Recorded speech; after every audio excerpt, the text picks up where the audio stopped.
The neon lights of Kobe flickered against the night sky, casting long shadows over the busy streets. It was a city of contrasts, modern skyscrapers rising against the backdrop of traditional wooden buildings, the hum of industry mingling with the salt air of the nearby harbor. But beneath this bustling exterior lay an underworld that thrived on secrecy, power, and fear. In the early 1990s, Kobe was a city where fortunes were made and lost in the blink of an eye, and its darkest secrets were often hidden behind closed doors. This was the world of Takumi Hayashida, a man whose name would become synonymous with power, fear, and financial manipulation. Takumi Hayashida was not a man known for his subtlety, yet his rise to power in the criminal world of Kobe was shrouded in mystery, even to those closest to him. His story is one of ambition, calculation, and ruthlessness, a narrative that weaves through the alleys of this city, where the rich and the poor, the innocent and the guilty, were all bound by the same invisible thread of debt. Hayashida's reign over Kobe's loan shark empire was both feared and admired, a testament to his unwavering control over the lives of those who dared to borrow money from him. Known as the interest lord, he commanded respect in a city where money ruled everything. But just how did a man rise from obscurity to become one of the most influential and dangerous figures in the Japanese underworld? At the height of his power, Takumi Hayashida was not just a loan shark, he was the financial backbone of the city's Yakuza syndicates, a man whose influence spread far beyond the confines of his business dealings. His rise was not the result of brute force or violent outbursts, instead, it was built on an unyielding focus on financial strategy and an ability to read people like few others could. His empire grew through shrewd decisions, careful manipulations, and a calculated understanding of the desperate nature of debt. Kobe, with its vibrant port and proximity to Osaka, was a city that attracted both opportunity and danger. The Yakuza, the organized crime syndicates that controlled much of the criminal world in Japan, had a strong presence here. But Hayashida wasn't content simply to exist within this shadowy world, he wanted to control it. And while others relied on violence and intimidation, Hayashida had a different weapon at his disposal: money. Money was power in the world of the Yakuza, and he knew how to use it to bend people to his will. The interest lord earned his nickname through his reputation as a loan shark who could trap anyone in a web of debt from which escape seemed impossible. His loans were enticing at first glance, offering easy money to those in need. But as the interest mounted, borrowers found themselves sinking deeper and deeper into a pit, unable to escape. They were bound by the very thing that had promised them freedom: money. Hayashida's empire was built on this very system, the idea that anyone could fall prey to the allure of a loan, only to find themselves enslaved by the terms that they had agreed to. But what made Hayashida stand out from the rest of his peers in the Yakuza was his ability to maintain an air of mystery. Few knew his true intentions, and even fewer knew how far his influence reached. As the years passed, Hayashida's name became synonymous with both fear and respect. Those who owed him money spoke of him in hushed tones, recounting stories of his quiet demeanor, his cold, calculating nature, and his ability to strike deals that seemed too good to pass up, until it was too late. The stakes were always high, and the consequences of failing to pay were never far from anyone's mind. For every person who thought they could outsmart him, there were dozens of others who had learned the hard way that crossing Takumi Hayashida came with a price. But while he was feared by many, Hayashida was also admired. His business acumen was legendary. He knew how to read the city's economy like an open book, capitalizing on the shifting tides of financial markets and the vulnerabilities of Kobe's people. He knew that desperation made people make deals they otherwise wouldn't have, and he understood how to exploit that. It wasn't just about collecting debts, it was about creating a system where those debts could never be repaid. He built his empire slowly, steadily, and with ruthless precision, making calculated moves that would eventually set him apart from the other loan sharks who had come before him. What made Hayashida's story even more fascinating was the duality of his character.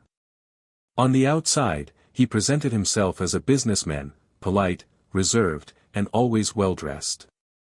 But beneath the surface, he was a master manipulator who understood that the greatest weapon in his arsenal wasn't his enforcers or his vast network of allies, it was his ability to play with the very nature of money and human nature itself. He knew how to get into people's heads, how to make them believe that they had no choice but to do business with him. Yet, even for all his cunning and control, Hayashida's world was not one of absolute certainty. The underworld, as he knew it, was a volatile place. There were always threats, rivals looking to topple him, the law closing in, and the constant fear of betrayal by those closest to him. Kobe, like many cities in Japan during this time, was a breeding ground for both opportunity and danger. And as Hayashida's influence grew, so did the number of enemies he made along the way. The man who seemed untouchable, the one who held the city in his grip, would soon discover just how fragile that grip truly was. The tension between his seemingly unshakable power and the ever-present danger of collapse would become the defining theme of his life. But for now, at the beginning of his story, there were no signs of this impending downfall. Takumi Hayashida was still the interest lord, untouchable, enigmatic, and at the top of his game.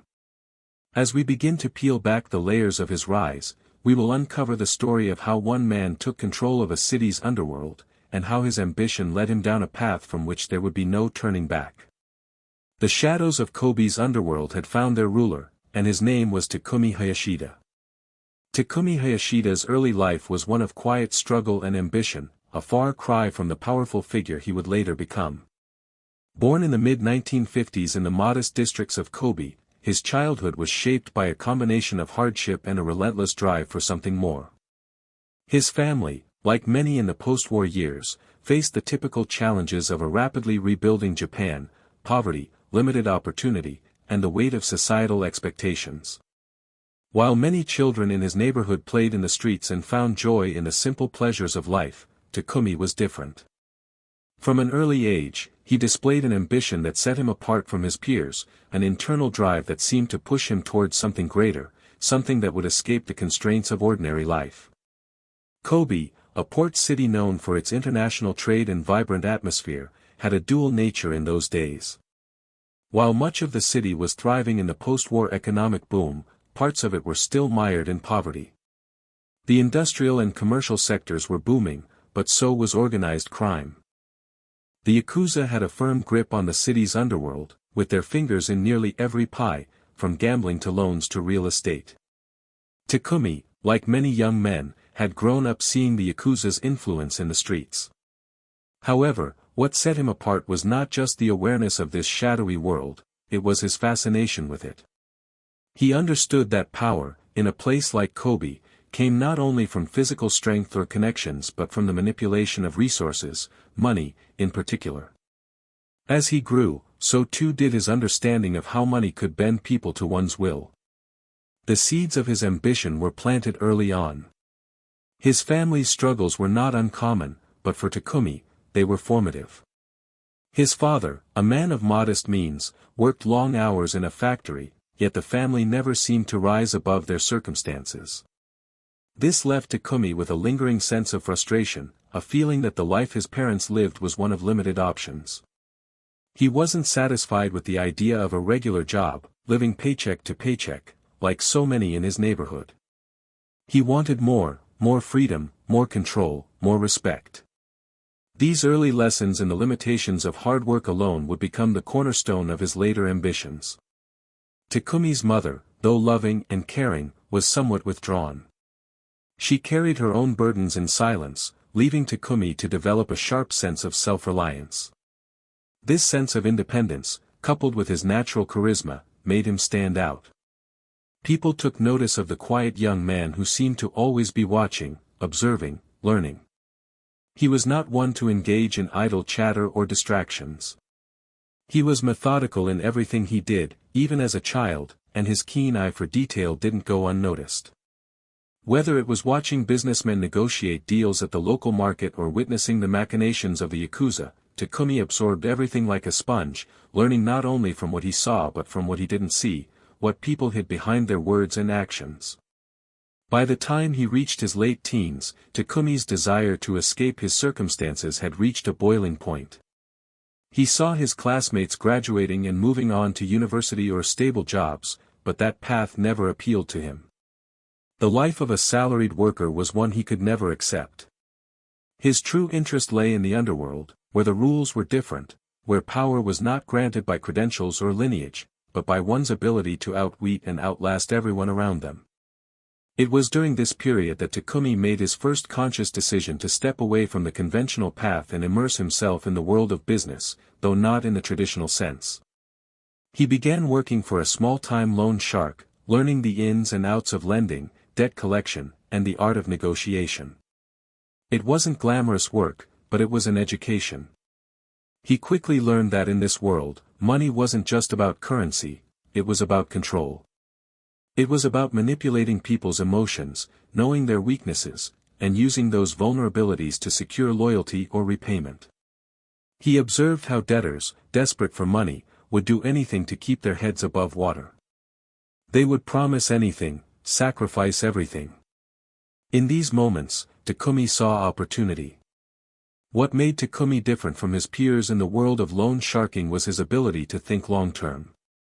Many in the business saw money as a quick transaction, a way to get in, make a profit, and move on. But Takumi understood that true power lay in making people dependent on you. He saw that those who took out loans often didn't just need the money, they needed a way out, a path to salvation. That was where he came in. He wouldn't just lend money and collect, he would create a system of dependency.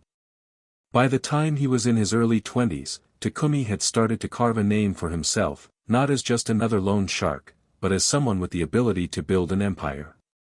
Kobe was full of opportunities, and Takumi knew how to seize them. He was no longer content with working under someone else's thumb. He had learned the rules of the game, and now, he was ready to play by his own. His ambition led him to start his own small lending operation, using his newly acquired knowledge to offer loans with seemingly reasonable interest rates, designed to draw in clients without raising suspicion. But Takumi was always 2 steps ahead. He knew the real game was not in lending money, it was in collecting it.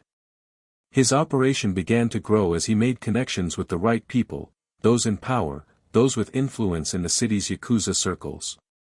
He offered financial services to local businesses, always with the condition of repayment under strict terms. It wasn't long before he found himself entangled with the bigger players in Kobe's criminal underworld. He began to rub elbows with the city's top gangsters, learning from them, gaining their trust, and eventually using his newfound power to influence them. While many Yakuza bosses relied on brute force to maintain their dominance, Takumi relied on his mind, his ability to control the flow of money, and his gift for manipulation. It was during this time that Takumi became known as the Interest Lord.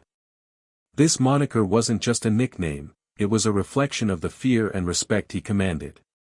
It was also a warning to anyone who dared cross him. The name, though simple, carried an ominous weight. It was the embodiment of his greatest weapon, the ability to trap people in a cycle of debt that they could never escape from.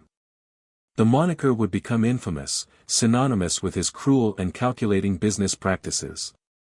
But in those early years, Takumi was still in the process of building his empire.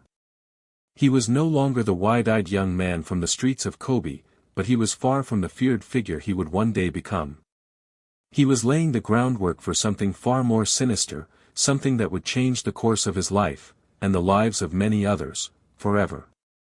As Takumi Hayashida's ambition continued to grow, his early days in the world of loan sharking gradually transformed into something far more dangerous. It was no longer just about making money, it was about establishing control. His reputation as a shrewd businessman and master manipulator began to precede him. In the streets of Kobe, people started to whisper his name, both with respect and fear.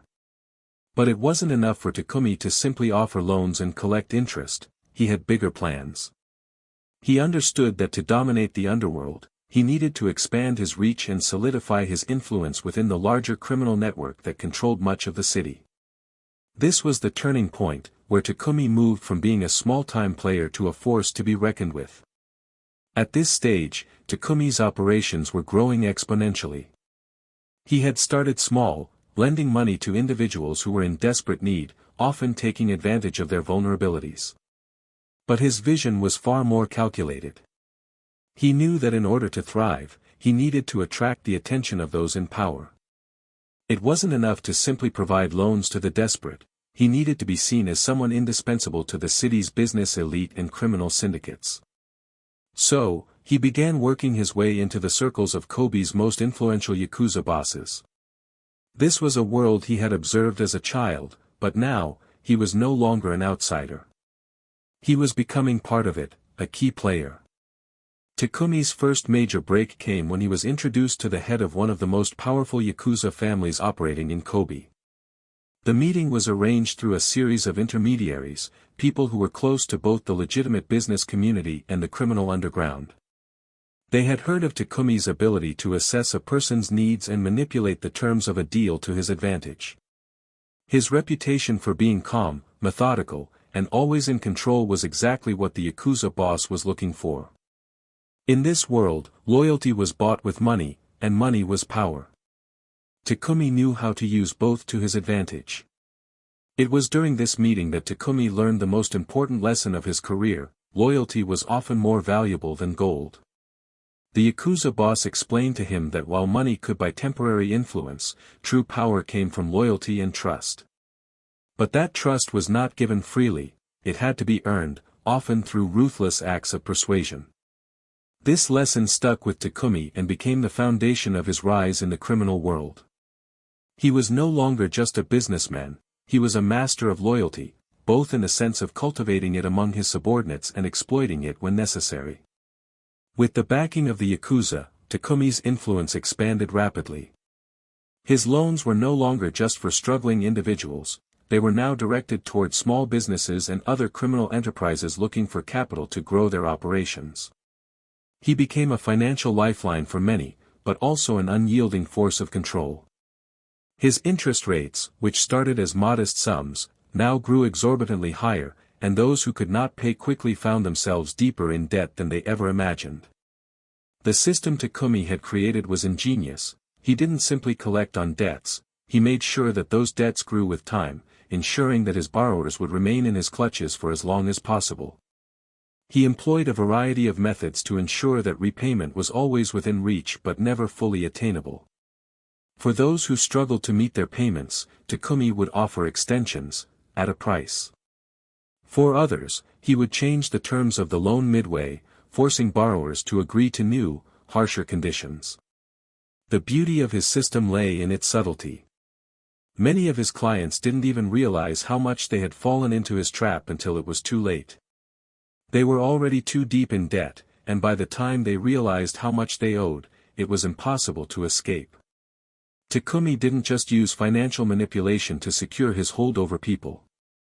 He also relied on psychological tactics to ensure loyalty and compliance. For those who showed signs of resistance or reluctance to repay their debts, Takumi would send a subtle but powerful message: he wasn't someone to be crossed.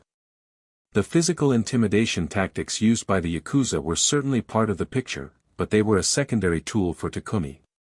What he relied on most was his ability to make people fear the consequences of failure.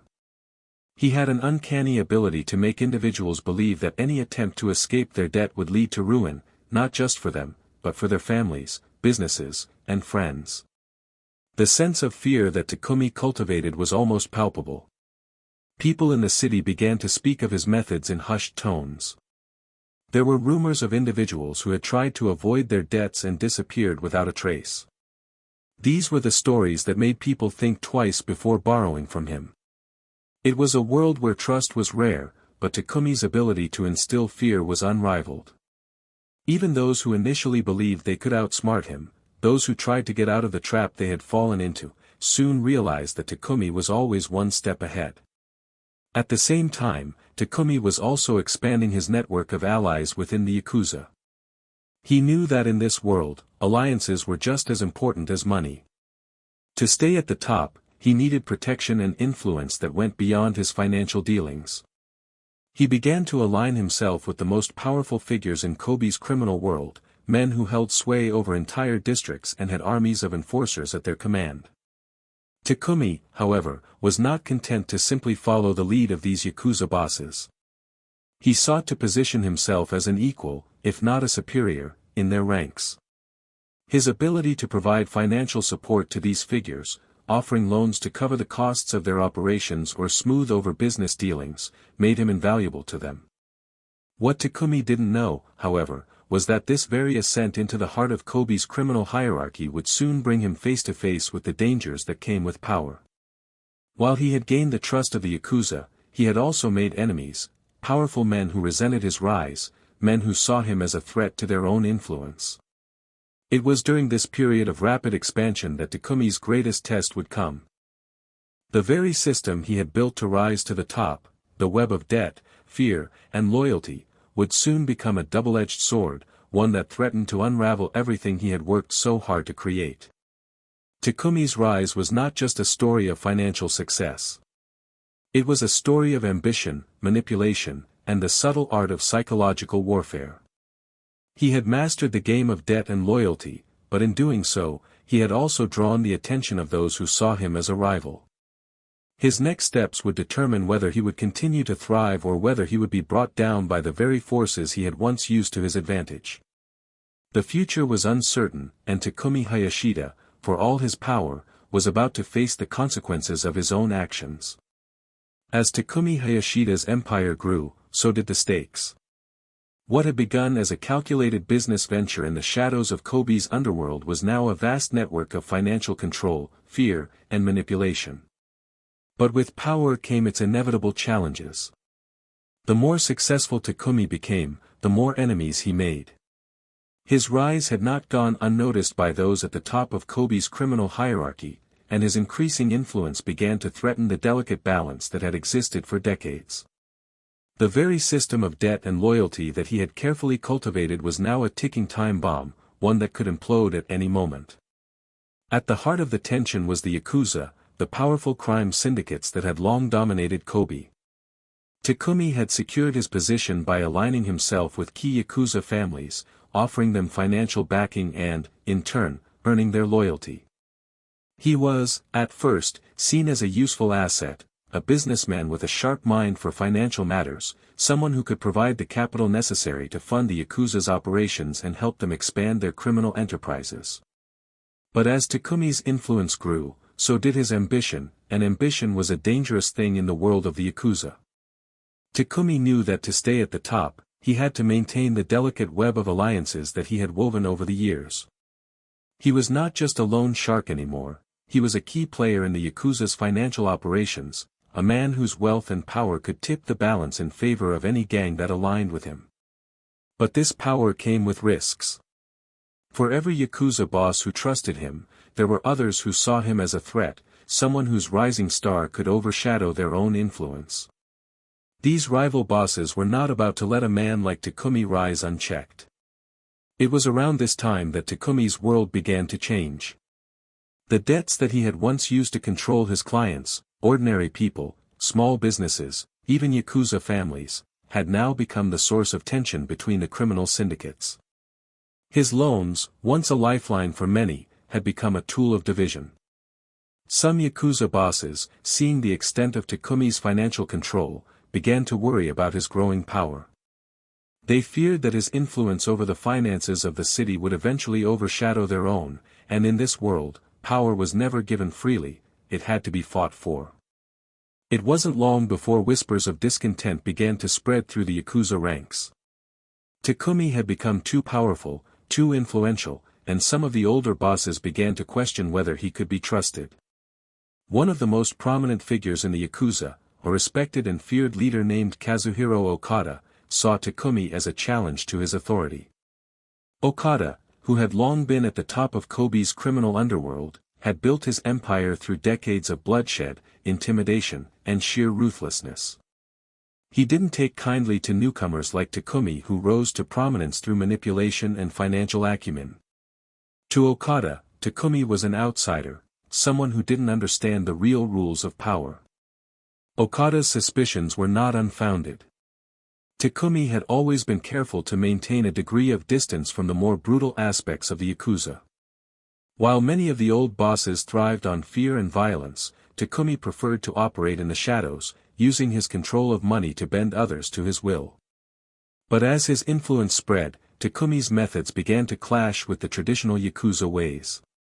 Okada and other old guard bosses saw this as a betrayal of the values that had held the syndicate together for so long.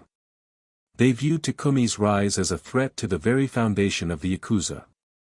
The tension between Takumi and Okada soon reached a boiling point. Okada, wary of the growing influence of the interest lord, began to scheme behind closed doors.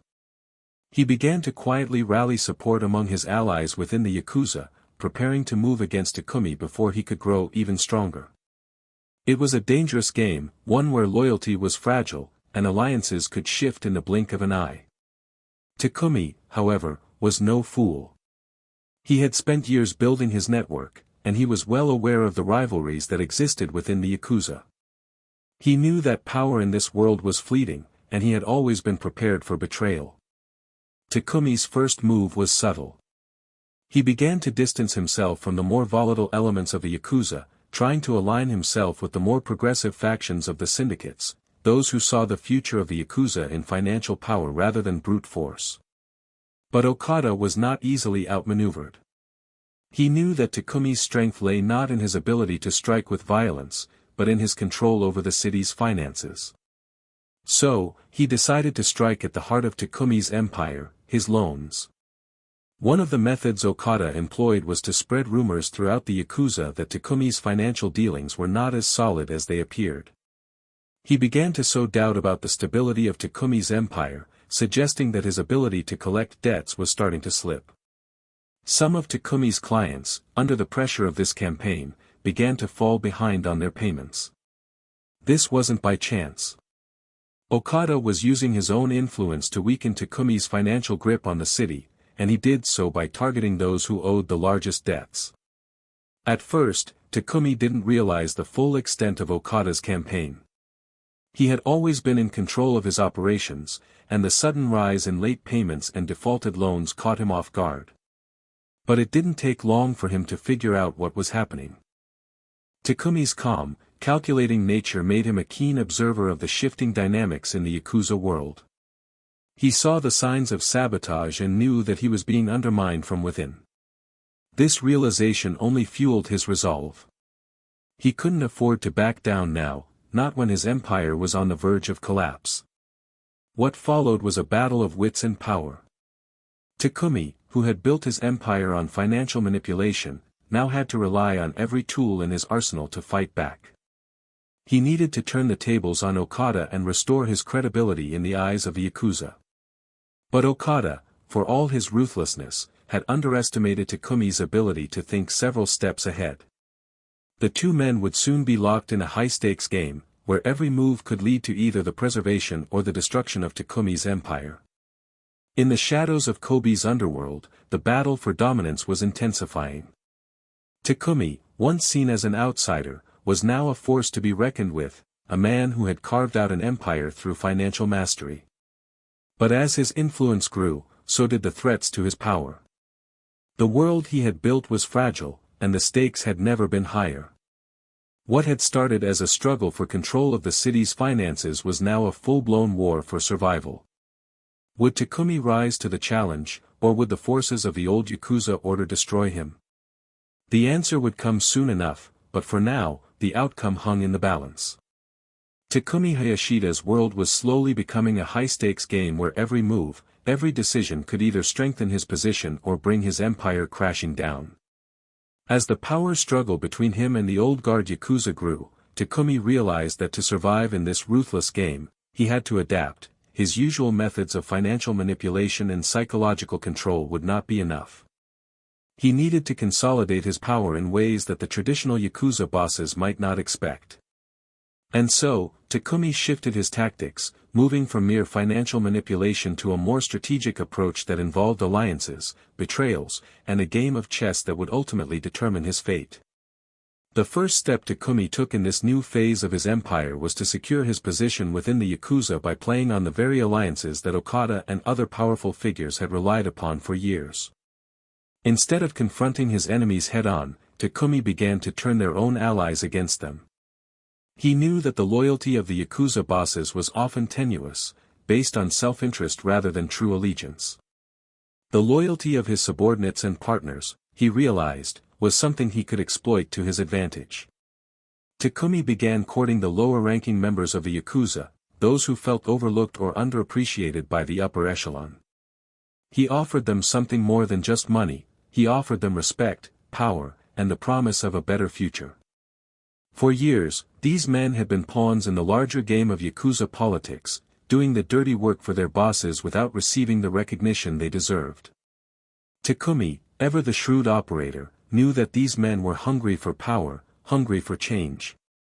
He fed that hunger. Through a combination of lavish parties, secretive meetings, and whispered promises of a better life, Takumi was able to slowly build a network of loyalists who saw him not just as a financial backer, but as someone who could change the entire structure of the Yakuza. He made them feel valued, giving them the sense that they could rise through the ranks under his patronage. He offered them more than the traditional Yakuza could, a sense of agency and the promise of a future beyond the violence and exploitation that had defined the syndicate for decades. Simultaneously, Takumi began to pull away from the more violent aspects of the Yakuza world. While many of the old bosses still relied on physical intimidation and fear to maintain control, Takumi realized that true power lay not in brute force, but in subtlety. Instead of direct confrontation, he began to manipulate public opinion, carefully crafting his image as a businessman with a vision for the future. He would host charity events, fund local businesses, and project an image of benevolence to the outside world. He understood that in the modern age, perception was everything. The Yakuza had always thrived in the shadows, but Takumi was willing to bring his operations into the light, in a way that seemed respectable, even philanthropic. This calculated move was not without risks, however.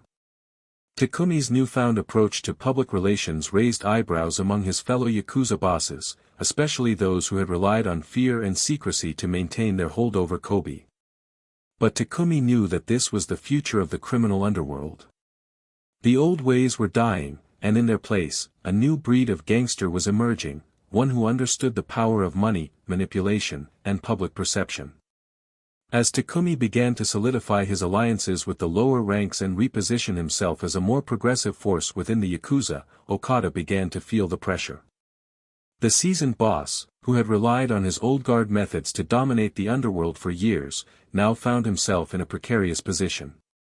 The young, ambitious Takumi was not just a threat to his power, he was threatening the very foundation of the Yakuza's dominance.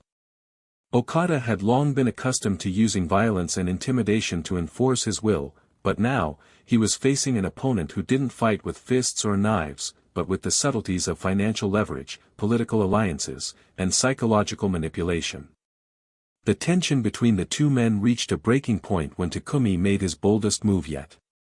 Realizing that Okada's influence was built upon a network of criminal enterprises, he began to systematically undermine those businesses by offering better deals and more favorable terms to Okada's rivals. Takumi knew that the key to defeating Okada was not in direct conflict, but in attacking the very financial structures that held his power together. If Takumi could disrupt the flow of money and resources that sustained Okada's operations, he could cripple the old boss's empire without firing a single shot. And so, Takumi began to work his magic. He offered loans to Okada's competitors at incredibly low interest rates, effectively destabilizing the financial standing of Okada's allies. He capitalized on every weakness in the system, carefully orchestrating moves to create chaos in the underworld, while appearing to be the calm, reasonable figure in the center of it all. To the outside world, he was a businessman who simply wanted to help the community grow. But in the shadows, he was pulling the strings of a far more dangerous game. But even as Takumi's empire seemed unassailable, cracks were starting to show. As he expanded his network and gained more power, he began to encounter resistance from within his own ranks. The more he relied on his network of lower-ranking Yakuza members, the more he had to deal with their ambition and greed. Some saw him as a mentor, others as a stepping stone to greater power. Takumi was used to controlling those around him, but now, the very people who had once been his loyalists began to test his authority. As Takumi's influence grew, so did the challenges to his rule, and he found himself constantly looking over his shoulder, wondering which of his allies might be plotting against him. One of the most significant challenges came from within his own organization. A group of discontented members, who had once been fiercely loyal to Takumi, began to question his leadership. They were the ones who had helped him rise to power in the first place, but now, they felt overlooked and underappreciated. They had expected more power, more respect, and a bigger share of the profits. Takumi had always been a master of manipulation, but now he had to deal with the delicate issue of keeping his closest allies from turning on him. He needed to remind them of their loyalty to him, without showing weakness or insecurity. This was no longer just about outsmarting Okada, it was about maintaining control over his own empire. As Takumi grappled with these internal challenges, the external pressures mounted. Okada was not one to back down easily, and while Takumi's subtle financial warfare had begun to destabilize Okada's empire, the old boss was not without his own resources. The battle for control of Kobe's criminal underworld was far from over, and the next moves Takumi made would determine whether he would rise to the top or fall victim to the very forces he had once manipulated. As Takumi Hayashida's network of allies and rivals shifted with each passing week, he began to realize the true nature of his situation. The game was no longer just about gaining power, it was about survival. Every action he took, every deal he made, carried the weight of potential consequences. His influence over the financial landscape of Kobe had grown immeasurably, but it had also made him a prime target. Takumi, ever the strategist, knew that to maintain his grip on the underworld, he would need to reinforce his empire on every level, both within and outside of the criminal syndicates. His calm, collected demeanor began to mask a growing awareness that the winds of change were against him. While Takumi had successfully infiltrated and manipulated the financial structures of the Yakuza, not all of his allies shared his vision of a more modernized, financial-based crime empire. Many of the lower-ranking Yakuza members who had once been swayed by Takumi's promises of a more progressive world began to lose patience. They wanted power, respect, and the tangible rewards that came with it. They had no interest in the more diplomatic, business-oriented approach Takumi espoused. His plan for a new order, one where the syndicates could rise above the violence and corruption that had defined them for so long, was viewed by some as too soft, too uncertain. Among his more traditional followers, a growing frustration began to emerge.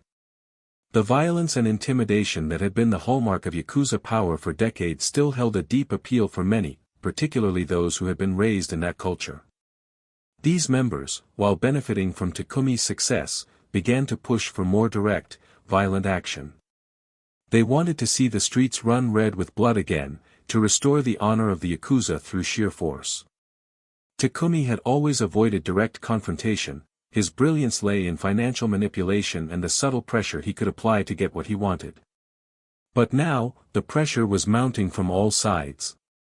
It was clear that some of Takumi's subordinates were growing restless. They wanted action, not talk.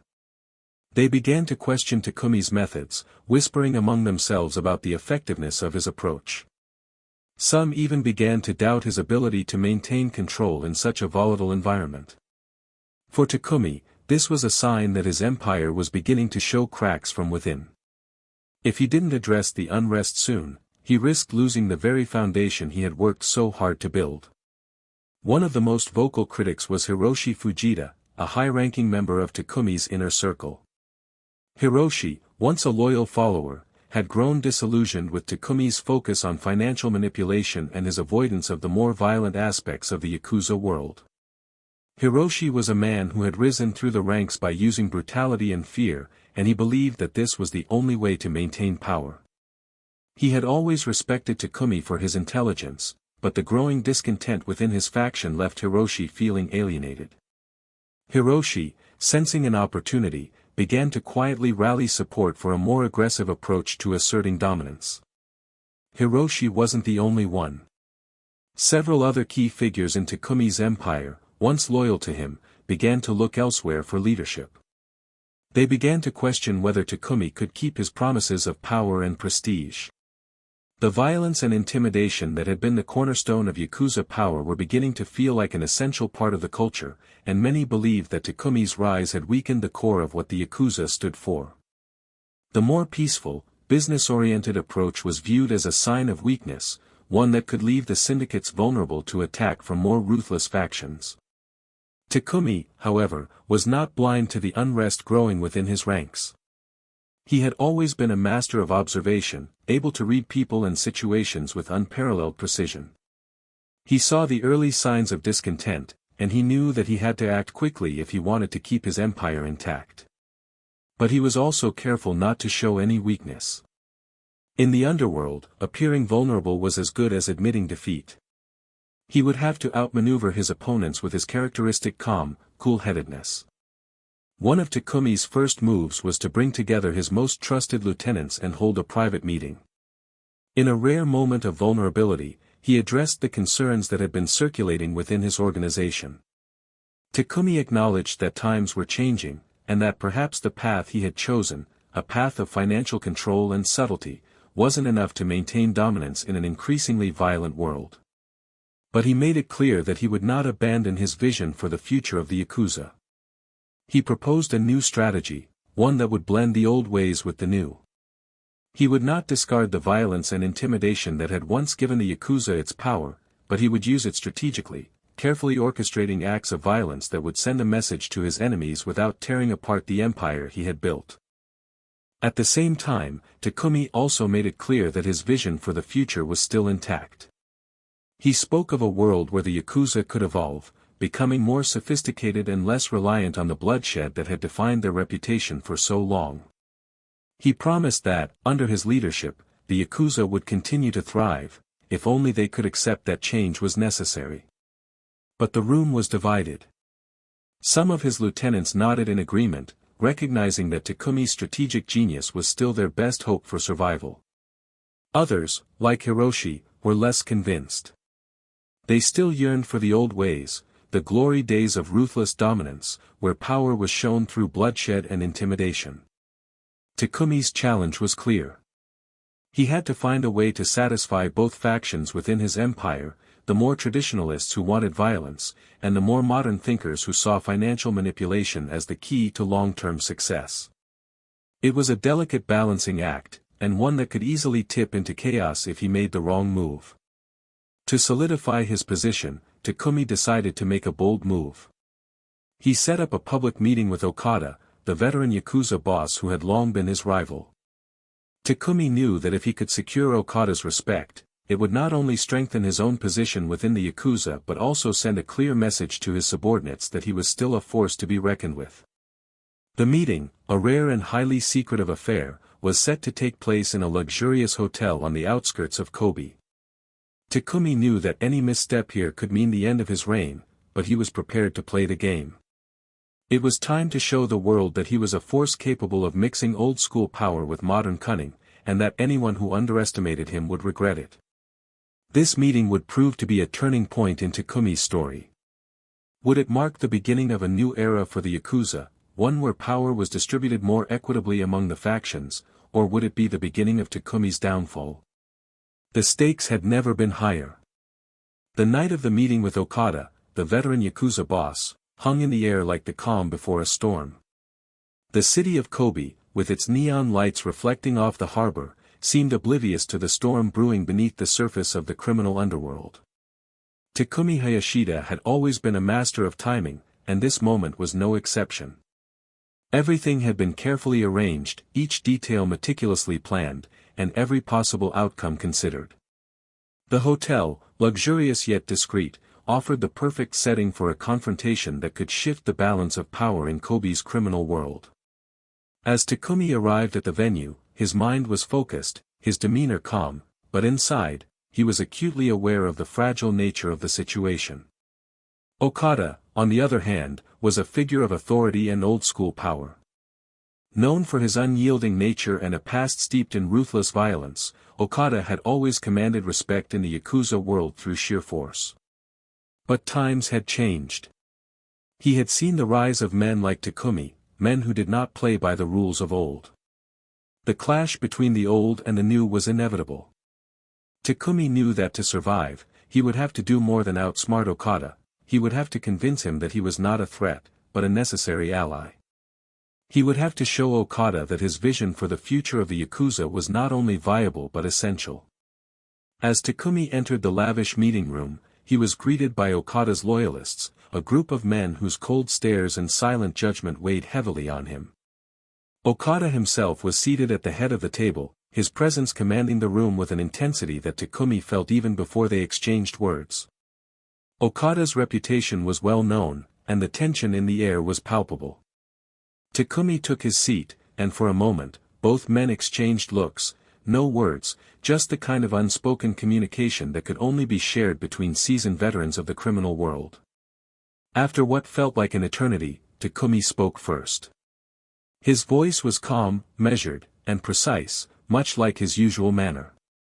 He began by acknowledging the long-standing rivalry between their factions, but he did so in a way that was almost conciliatory. He spoke not of battles fought in the streets or betrayals, but of the changing times, the evolution of the criminal world, and the necessity of adapting to survive.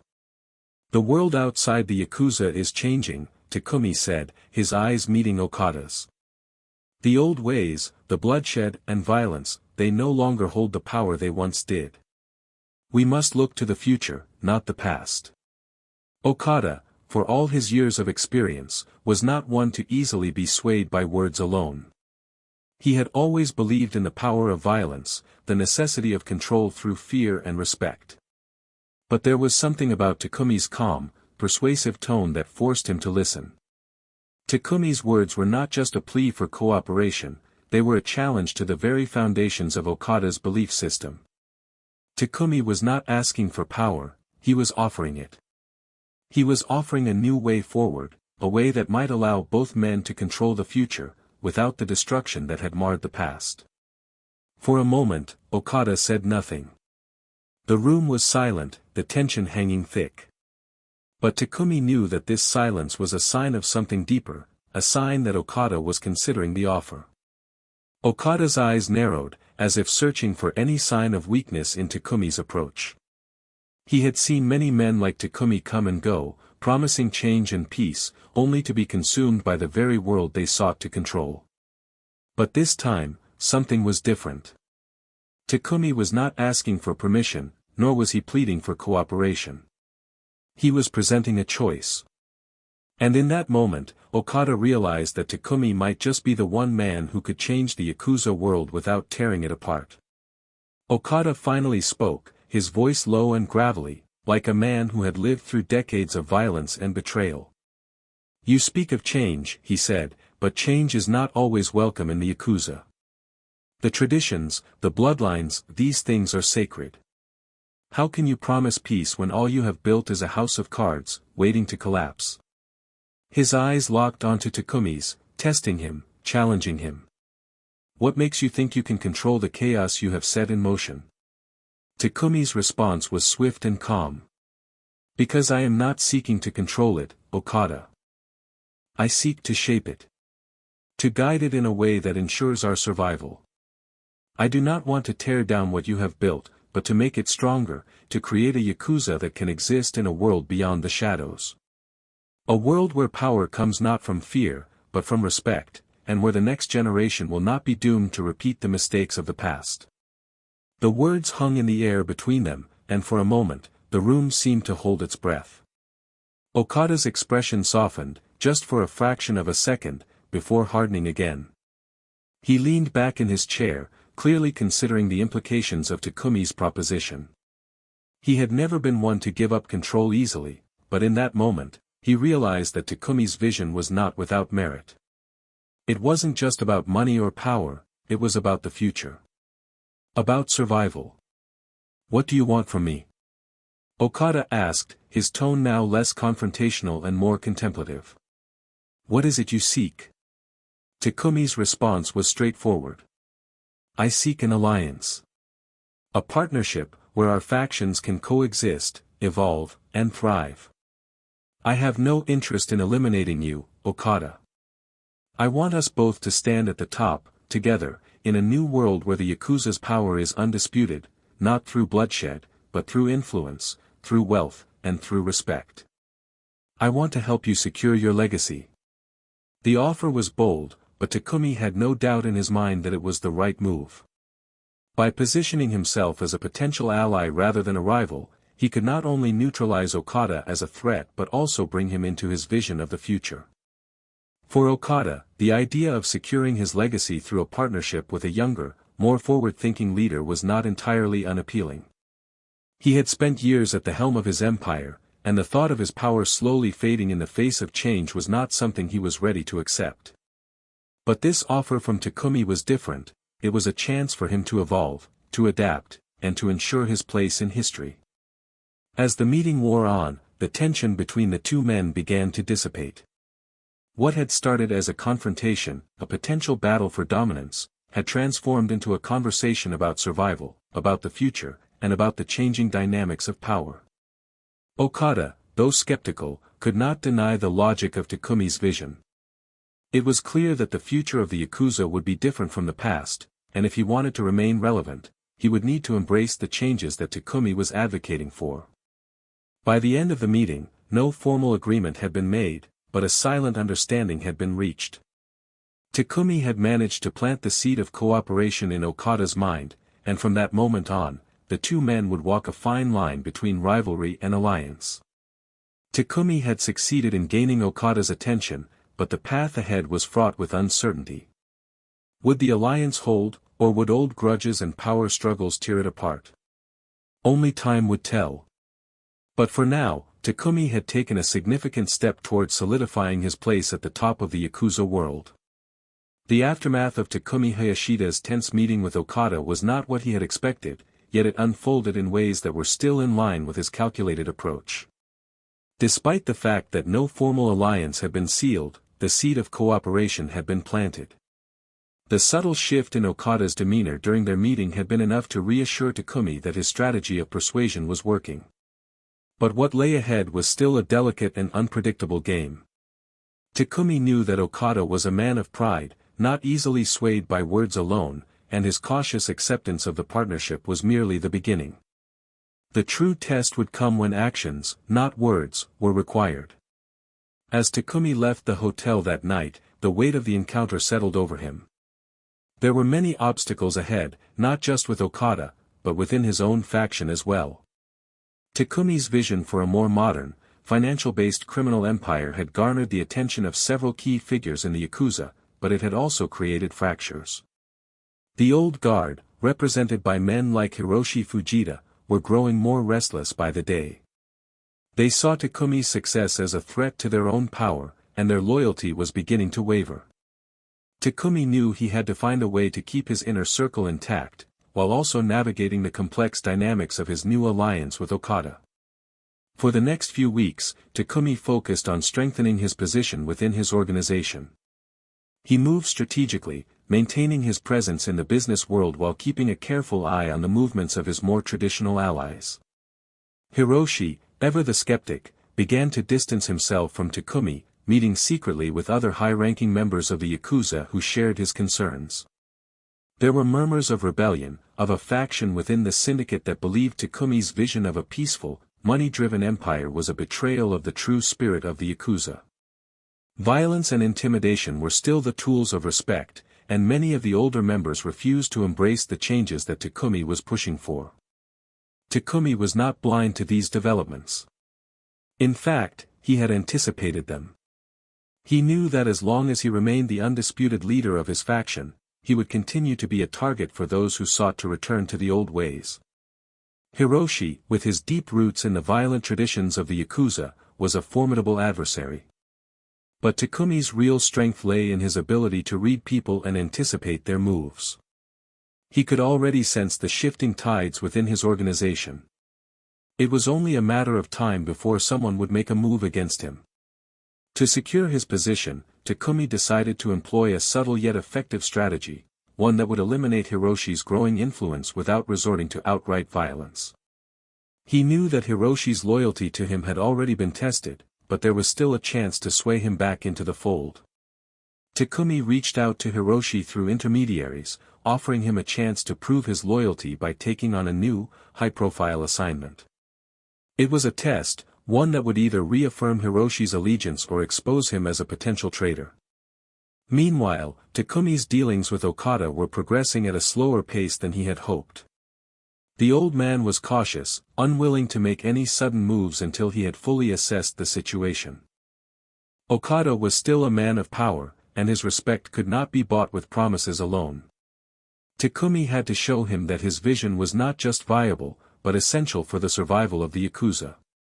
In the following weeks, Takumi arranged a series of private meetings with Okada, each one designed to move their tentative alliance closer to something more concrete. But each time, Okada remained wary, holding back from making any commitments. In these moments of uncertainty, Takumi found himself reflecting on the path that had led him here. His rise had been anything but traditional, and he had always known that his success would be met with skepticism. He had carved out his place in the world of organized crime not through violence, but through strategy, through finance, through intellect. His rise to power had been an anomaly, a break from the blood-soaked traditions of the past. But it had also been his greatest strength. In a world where the Yakuza's future seemed uncertain, Takumi's vision represented a potential way forward. Yet even as Takumi plotted his next move, he could not ignore the growing unrest within his own ranks. Hiroshi's faction was becoming more vocal in their opposition, and Takumi knew that it would only be a matter of time before they made their move. It was during one of his late-night meetings with his closest advisors that he decided to take action. He would strike first, before Hiroshi had a chance to destabilize the entire operation. It was a calculated move, one that would force Hiroshi into a corner, and if he resisted, Takumi would have no choice but to eliminate him. The plan was simple but risky. Takumi would arrange a meeting with Hiroshi under the guise of reconciling their differences. He would offer him a new opportunity, one that would appear to be a step up within the organization. But behind the scenes, Takumi had already set up a network of loyalists to ensure that Hiroshi's faction was dismantled before it could gain any real momentum. It was a dangerous game, and Takumi knew that it could backfire. But he also knew that in the world of organized crime, weakness was a death sentence. He could not afford to be seen as vulnerable. The night of the meeting with Hiroshi arrived, and Takumi's heart raced with a mixture of anticipation and caution. He had learned to trust his instincts, and they told him that this would be the defining moment of his leadership. If he could win Hiroshi over, he would not only secure his position within his own faction, but also send a clear message to the other Yakuza leaders that he was not to be underestimated. But if Hiroshi refused to cooperate, Takumi would have to act swiftly and decisively. There would be no room for mercy. As he walked into the room where Hiroshi awaited, Takumi felt the weight of the moment pressing down on him. This was not just a meeting, it was a turning point. Everything he had worked for was on the line. Would Hiroshi see the wisdom in Takumi's vision, or would he become another casualty in the brutal world of the Yakuza? The answer would come soon enough. And with it, Takumi would either secure his place at the top or face the consequences of his own ambition. The tension in the air was thick as Takumi entered the room to face Hiroshi, his longtime confidant and one of the few men who had been by his side since the very beginning. The dimly lit room, with its polished mahogany table and leather chairs, felt more like a courtroom than a meeting place. Hiroshi was already sitting at one end of the table, his stern expression revealing nothing. He was the kind of man who wore his emotions like armor, and after years of being in the trenches together, Takumi knew how to read him. But tonight, there was something different about Hiroshi. A quiet hostility simmered beneath the surface, an unspoken challenge that Takumi couldn't ignore. Takumi took a seat across from Hiroshi, his gaze steady and focused. There was no room for hesitation in this moment. He had come to do one thing and one thing only, solidify his control over the situation. The offer he was about to make was both a test and a gamble, and its outcome would shape the future of his faction. Takumi knew that if he failed here, the consequences would be disastrous. Hiroshi wasn't just a trusted lieutenant, he was a symbol of the old guard. A man who had spent decades rising through the ranks of the Yakuza, relying on fear and loyalty to maintain his power. If Takumi couldn't convince him to align with his vision, then his entire strategy would crumble. And with it, the very foundation of his empire. The silence between them stretched on, each second amplifying the weight of the situation. Finally, it was Hiroshi who broke the silence, his voice low and measured, but tinged with a bitterness that Takumi had not expected. "You've changed, Takumi. The man I once respected is no longer here. What happened to the Yakuza we built together, the Yakuza of strength and honor?" Hiroshi's words stung, but Takumi knew they were coming. This was the heart of the conflict. Hiroshi could not, or would not, accept the new direction Takumi was steering the organization toward. Takumi exhaled slowly, maintaining his calm, even as the old weight of their shared history pressed on him. "The world is changing, Hiroshi. We can either evolve with it or be left behind. The streets are no longer ruled by blood alone. Money, influence, and power in the modern world come from different places. We've built an empire on violence, but violence isn't what will keep us at the top. It's strategy. It's business." He leaned forward slightly, his voice lowering to match Hiroshi's intensity. "I'm not asking you to abandon everything we've fought for. I'm asking you to understand that the future isn't just about what we've done. It's about what we can still do together." For a moment, Hiroshi didn't respond, his eyes narrowing as he studied Takumi, as if searching for some hidden agenda behind his words. Takumi could feel the weight of his skepticism, the years of mistrust and the unspoken tension between them. Hiroshi had always been a man of action, not words, and he had built his own reputation by adhering to the old ways, methods that had served the Yakuza well for decades. Takumi's approach was something entirely different, something that felt alien and dangerous to someone like Hiroshi, who had known nothing but the cold calculus of power through violence. Takumi's voice softened, but his words carried a weight that could not be ignored. "I know you don't believe in this vision yet. But think about it. We can control the future, Hiroshi. We don't have to rely on bloodshed to maintain our power. We can build something greater, something more lasting. A financial empire, not just a criminal one. We can control the world of business and politics the way we've controlled the streets." His words hung in the air, and for a moment, Hiroshi said nothing. Takumi had put it all on the line. Now, the fate of his vision, his future, and possibly even his life rested on Hiroshi's response. Hiroshi finally spoke, but his voice was tinged with anger. "And what of the loyalty, the blood, the honor we've built this empire on? What happens to those who don't want to leave the old ways behind?" His gaze was sharp, filled with the weight of years spent in the trenches. Takumi could see the anger in his eyes, the frustration that came from seeing everything he had worked for being questioned by a man he had once called a brother. Takumi's expression remained calm, but his mind raced. "Loyalty and honor still have their place, Hiroshi. But they must be tied to something more than just violence. The old ways are dying, and if we don't adapt, we risk losing everything. The streets will still be ours, but only if we control the flow of money. The loyalty will follow. People will follow." He paused, allowing his words to sink in. "You've built a reputation on fear, Hiroshi. I've built mine on respect. And that respect is what will carry us forward." The room was thick with tension, and for a moment, it seemed like Hiroshi might stand up and leave, his allegiance to the old ways too deeply ingrained to be swayed. But then, to Takumi's surprise, Hiroshi leaned back in his chair, his hands folding together as he considered Takumi's words. The silence between them stretched on longer than Takumi would have liked, but he did not break eye contact. He had to make Hiroshi see that this was the only way forward, that his vision was not a betrayal but a path to survival. Finally, Hiroshi spoke again, his voice quieter now, but no less forceful. "I've spent my life building an empire on loyalty, on the strength of the Yakuza's traditions. What you're asking me to do, it's not just a new direction. It's a complete upheaval of everything we've known.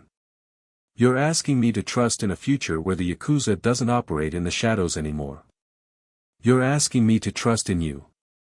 His eyes locked onto Takumi's, and for a moment, Takumi saw a flicker of doubt.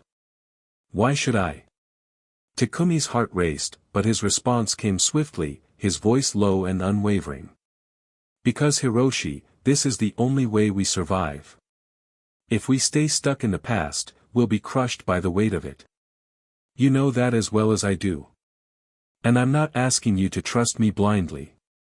I'm asking you to see the bigger picture. To see that we can control not just the streets, but the future of this world. Together. There was another long pause, and Takumi felt the tension between them start to ease, if only slightly. Hiroshi's gaze softened, though the skepticism remained. But in that moment, Takumi knew that he had reached him. The battle for Hiroshi's loyalty wasn't over, but the seed of doubt had been planted in his mind. For the first time, Hiroshi wasn't completely closed off to the idea of change. And for Takumi, that was enough. As the meeting drew to a close, Takumi stood, offering Hiroshi a final, measured look. Think about it. We don't have to destroy everything we've built. But we can make it stronger. Together. Hiroshi didn't answer immediately, but Takumi saw the way he regarded him, less as a rival and more as a man who might just have a chance at making the Yakuza something more than it had ever been before. The days that followed the meeting with Hiroshi were filled with a strange mixture of anticipation and uncertainty. Takumi knew that, although he had planted the seed of doubt in Hiroshi's mind, the true nature of their relationship was still up in the air. Hiroshi was not a man to be easily convinced, and his loyalty to the old ways ran deep. But Takumi was patient, and he had always known that true power did not come from brute force or rushed decisions. It came from understanding the moment, reading the room, and knowing when to make the next move. He would give Hiroshi time, let him wrestle with the choice, and hope that in the end, his vision would outweigh the weight of tradition. In the meantime, Takumi turned his attention back to his alliance with Okada. Though his dealings with the older Yakuza boss had been slow-moving, Takumi knew that this was still the most critical relationship in his quest for dominance. The old man was a seasoned player, one who had seen the rise and fall of many before Takumi, and he was no fool. He wouldn't be easily swayed, but Takumi knew that his influence in the financial world was exactly what the Yakuza needed if they were to survive in the modern era. It was a delicate dance, one that required both tact and timing. Takumi decided to take a more hands-on approach with Okada. The old man trusted few people, but Takumi knew that in order to secure his loyalty, he needed to show Okada that he was not just another ambitious upstart. He needed to prove that he had the vision to lead, the intellect to navigate the shifting tides of the criminal world, and the power to back it all up. Takumi arranged another private meeting with Okada, but this time, he would not approach the conversation from a place of compromise. This time, he would make his case with undeniable force. The meeting took place at a discreet location, a small, upscale restaurant on the outskirts of Kobe. It was the type of place where high-ranking businesspeople dined, where the world of organized crime and legitimate wealth blurred. Okada was already seated when Takumi arrived, his presence imposing despite his age.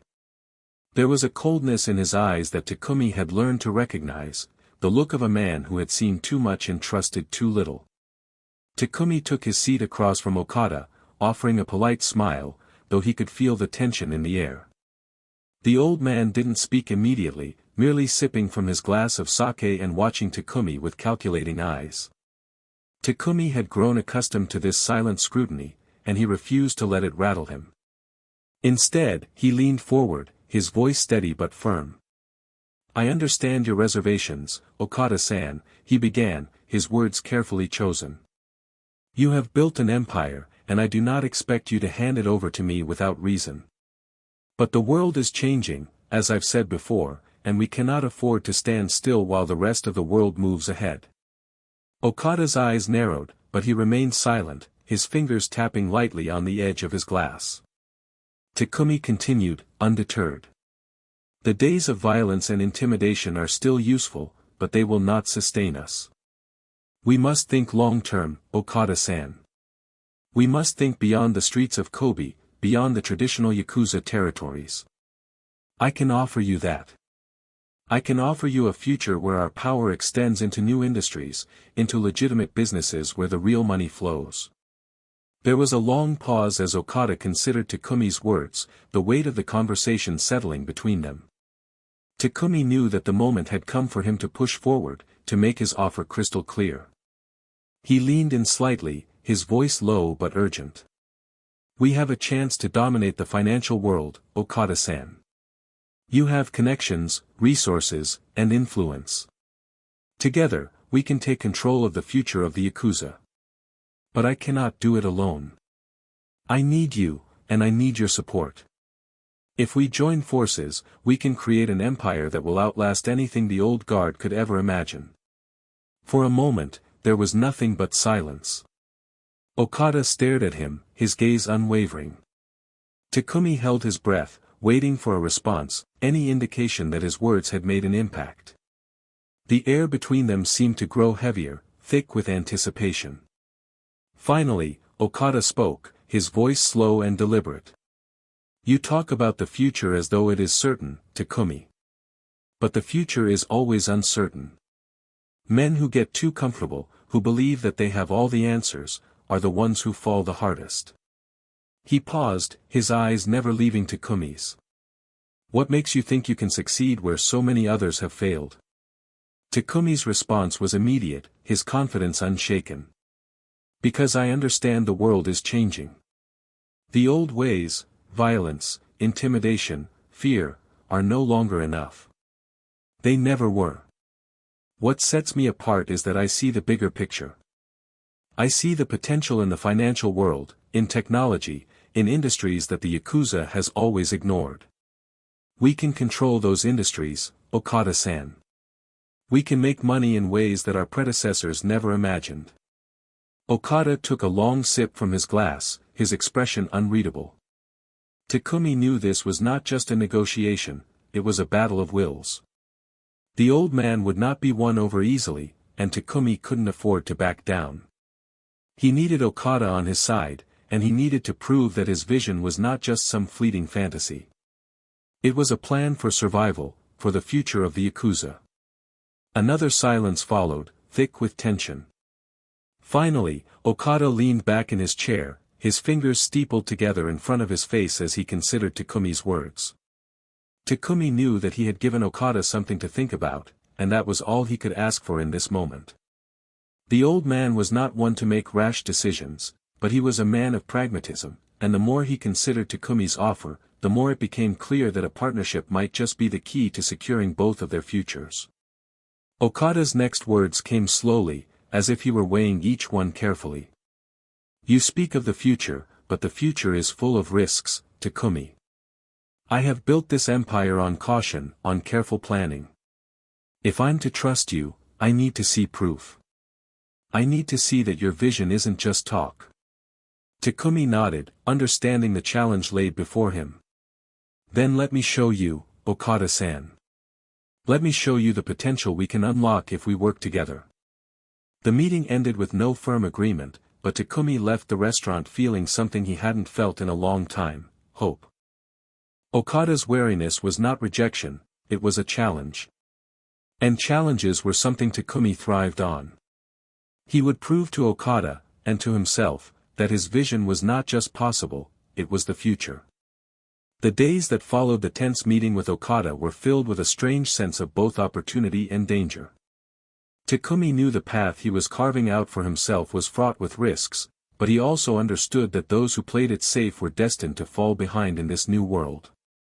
The financial empire he envisioned was no longer just a dream, it was something tangible, something that could be built piece by piece, brick by brick.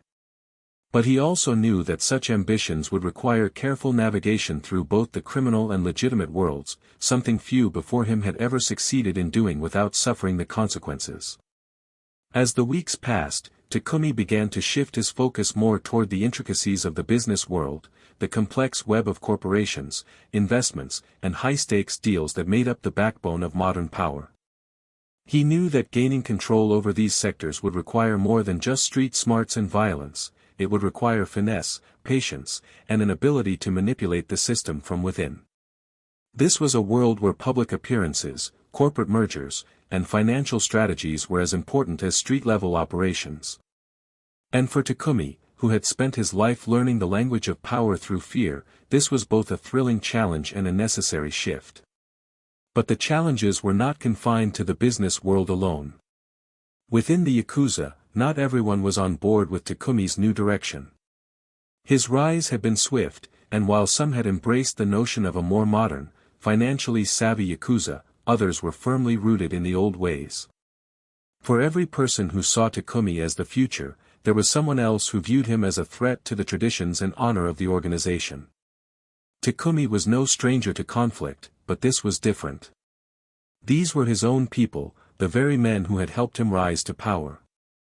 The question now was whether they could adapt to his vision or if they would become obstacles to his ultimate goal.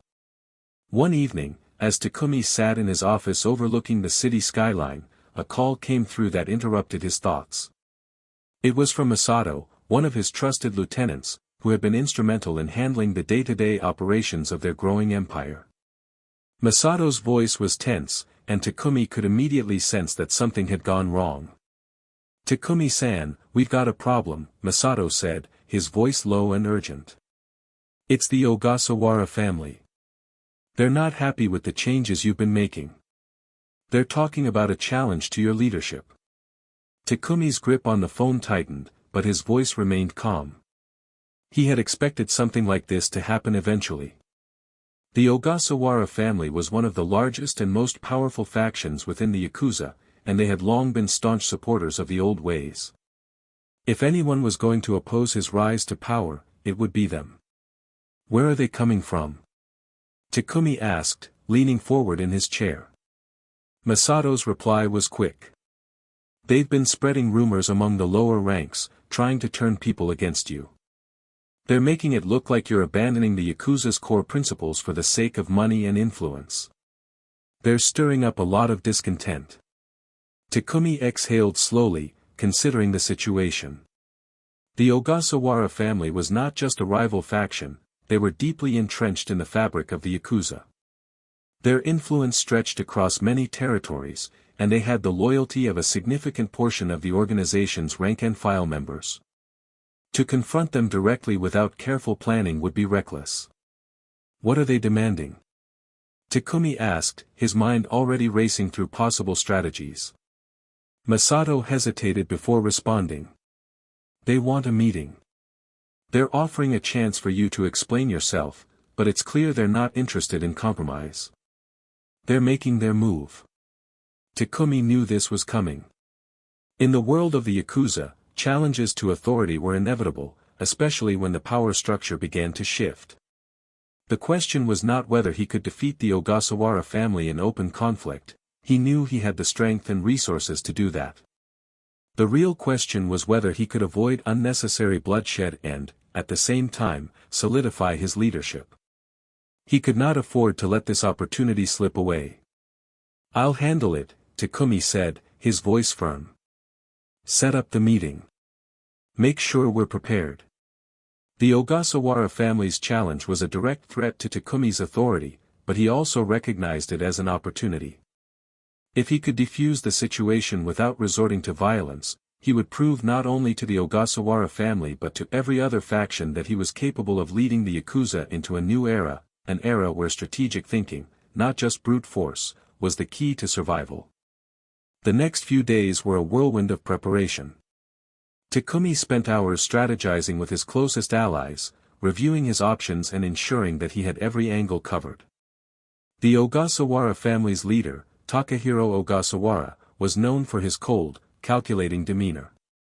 He was a man who preferred to play games of strategy rather than engage in direct confrontation.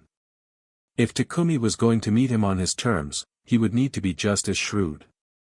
The meeting was set in a secluded mansion on the outskirts of Kobe, a place that belonged to one of the Ogasawara family's wealthier allies. The air was thick with tension as Takumi entered the room, flanked by his trusted lieutenants, Masato and Tetsuya. Takahiro was already seated at a long, polished table, flanked by his own men. The room was dimly lit, the only source of light coming from the flickering candles that lined the walls. It felt almost like a scene from an ancient drama, a confrontation between two powerful forces, each determined to assert their dominance. Takahiro's cold eyes met Takumi's as he took his seat at the opposite end of the table. There was no need for pleasantries, the animosity between them was palpable. Takahiro's voice broke the silence, cutting through the tension like a knife. "You've been making changes, Takumi," he said, his tone flat but sharp. "Changes that I don't think are in the best interest of the Yakuza. You've forgotten the core principles that have kept this organization strong for centuries. And now you want to turn it into a business. A corporation. That's not what we are." Takumi leaned forward slightly, his expression calm but unwavering. "I haven't forgotten what we are, Takahiro-san. I'm simply adapting to what the world is becoming. If we don't change, we'll be left behind. I'm not abandoning the Yakuza's principles, I'm expanding them." Takahiro's gaze grew colder. "You're talking about betrayal, Takumi. The Yakuza is about loyalty, honor, and strength. You can't just discard that for the sake of profit." Takumi's response was measured, but his words were firm. "Loyalty and honor are important, but so is survival. If we don't evolve, we will die. And I won't let that happen." The room was silent for a long moment as the two men locked eyes, the tension thick enough to choke the air around them. Takumi knew that this was the moment that would define everything. He was not just defending his vision, he was defending his future, his survival, and his empire. Finally, Takahiro spoke again, his voice quieter now, but no less intense. "You're walking a dangerous path, Takumi. But perhaps you're right. Perhaps the world is changing. But you better be careful, because you might find that the price of progress is higher than you think." Takumi nodded, acknowledging the challenge. "I'm prepared for whatever comes. I'm not afraid of change. And I'm not afraid to fight for what's right." The meeting ended with no clear resolution, but as Takumi left the mansion, he felt a strange sense of satisfaction. The Ogasawara family had not outright rejected him, and they had not declared war. For now, they were on hold, watching, waiting. And that, Takumi knew, was a victory in itself. The battle for control of the future was far from over, but he had taken a significant step forward. And with each step, he moved closer to his ultimate goal, a new world where he controlled both the streets and the boardrooms. The tension between Takumi and the Ogasawara family had not yet fully settled, and Takumi knew that the next steps would be crucial in cementing his position. While the meeting with Takahiro Ogasawara had been a temporary standoff, it had made one thing clear: the old guard would not simply roll over for him. They were watching his every move, testing his resolve. But Takumi was not easily intimidated. In fact, the quiet challenge presented by Takahiro had only fueled his determination to prove that his vision for the future of the Yakuza was the only way forward. The Ogasawara family's resistance was but one piece of the puzzle. Takumi had bigger ambitions, and if he was to truly transform the Yakuza into a powerful, modern force, he would need to continue winning over not just the family heads but also the rank-and-file members, the men who made up the backbone of the Yakuza. While the upper echelons of the organization were entrenched in their power struggles, it was the street-level operatives who would ultimately decide the fate of the Yakuza. Their loyalty was not something that could be taken for granted, it had to be earned. And that meant showing them results. Over the next few months, Takumi put his plan into action. He began implementing his financial strategies more aggressively, using his growing network of business contacts to establish a foothold in legitimate industries. He brokered deals in real estate, invested in tech companies, and began to make strategic alliances with influential figures in the business world. Slowly but surely, Takumi started to create a web of connections that would not only bring in enormous wealth but also elevate the Yakuza's status in society. The idea was simple: if the Yakuza could become known as a legitimate, powerful force, it would be harder for the authorities to touch them. The line between the criminal world and the legitimate business world would blur, making it nearly impossible to distinguish between the two. But as Takumi's influence expanded, so did the resistance from his enemies. Some of the Yakuza families, especially those with deep-rooted ties to traditional crime, began to view his tactics as a betrayal. They whispered about him behind closed doors, calling him a sellout, accusing him of trying to transform the Yakuza into a business corporation, abandoning the values that had kept the organization strong for centuries.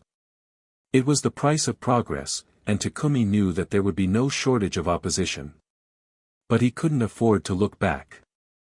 He had a mission, a vision, and he would see it through. One of the biggest challenges came when the Okada family, a rival faction with their own large network of legitimate businesses, began to take notice of Takumi's rising influence. Okada, though old, was still a formidable force within the Yakuza. His reputation for cunning and resourcefulness had kept him at the top for decades, but Takumi's rapid ascension was beginning to overshadow him. Okada could feel the winds of change, and he was not pleased. He knew that Takumi's rise meant that his own power base was in jeopardy. And if Okada could not control the direction the Yakuza was headed, he would do everything in his power to stop it. Takumi's first sign that the Okada family was making a move came through a warning from Masato. "Takumi-san," he said, his voice tense over the phone, "there's been talk. Okada is starting to rally his allies against us. He's trying to convince the other families that we're a threat to the stability of the organization." Takumi's mind raced as he considered the situation. Okada was no fool. He had seen the way Takumi's power had grown, and he was right to be worried. But Takumi was confident that the future lay in his hands, not Okada's. He couldn't let the old man's jealousy derail his plans, not now, not when he was so close to securing his place at the top. "Prepare for a confrontation," Takumi said, his voice calm but resolute. "If Okada wants to challenge me, we'll meet him head-on. But I'm not going to let this become a war. We need to show him that we're stronger, more strategic, and that we're not going to be intimidated." Masato, ever the loyal lieutenant, didn't hesitate. "Understood, Takumi-san. We'll be ready." The confrontation came sooner than Takumi had expected. A meeting was arranged at one of Okada's properties, a grand mansion on the outskirts of Kobe. It was a show of strength, a way for Okada to remind Takumi of his power. The meeting was set up under the guise of a discussion about the future of the Yakuza, but Takumi knew that it would be far from a friendly exchange. Okada had never been one for subtlety, and this meeting was his way of sending a message. Takumi arrived at the mansion with a small group of his closest men. They were well aware that this was not just a negotiation, it was a test. The old man, Okada, would be watching, and he would be looking for any sign of weakness. When Takumi stepped into the grand dining room where the meeting was set to take place, Okada was already there, seated at the head of a long, polished table. His cold eyes fixed on Takumi as he entered, but there was no warmth in his gaze, no greeting, only the same calculating look that Takumi had come to expect from him. Okada's men stood behind him, stoic and silent, their eyes trained on Takumi and his entourage. "Takumi," Okada said, his voice clipped and sharp. "I've been hearing a lot of things about you. About your plans for the Yakuza. You think you can just come in and change everything, turn us into a business? You think that's going to work?" Takumi didn't flinch. He stepped forward, meeting Okada's gaze with the same cold intensity. "I don't think. I know. The world is changing, Okada-san. And if the Yakuza doesn't change with it, we will be left behind. I'm not trying to destroy what we've built, I'm trying to build something that will last." Okada leaned forward, his expression darkening. "You talk like a businessman, Takumi. But you're forgetting something. This isn't just about money. This is about honor. It's about loyalty. The moment you lose sight of that, you lose everything." Takumi's eyes narrowed, but he kept his voice steady. "Honor and loyalty are important, but they can't pay the bills. They can't keep us relevant in a world that's moving faster than we can keep up. We need to adapt. I've already shown that the future of the Yakuza is in the financial world. It's in power, not just on the streets, but in the boardrooms. And if you can't see that, then you're no better than the people who've been left behind. The room grew heavy with silence as Takumi's words hung in the air. Okada stared at him for a long moment, his eyes unreadable. Takumi could sense the old man's inner conflict. Okada was a survivor, and Takumi knew that he had to give the impression of control, of authority, to ensure that he would win this standoff. Okada's power was rooted in tradition, and Takumi's message was clear: the future lay in progress, not stagnation. Finally, Okada spoke, his tone quieter, more measured. You're playing a dangerous game, Takumi. But perhaps you're right. Perhaps the Yakuza needs to change. But remember this, you can't change everything without consequences. Takumi met his gaze unflinchingly. I'm prepared for the consequences. The meeting ended with no outright declaration of war, but the message was clear: Okada had not given up, but neither had Takumi. Both men understood that their confrontation was far from over, but the battle lines had been drawn. Takumi had successfully made his case, proving that he was not just a young upstart but a force to be reckoned with. The question now was not whether he could win, it was how far he was willing to go to make the Yakuza his own. The days following Takumi's encounter with Okada were marked by an unsettling calm. While the meeting had ended without open conflict, it was clear to Takumi that Okada had not been fully convinced of his vision. The old man's words, though measured, still carried the weight of an unspoken threat. You can't change everything without consequences, he had said.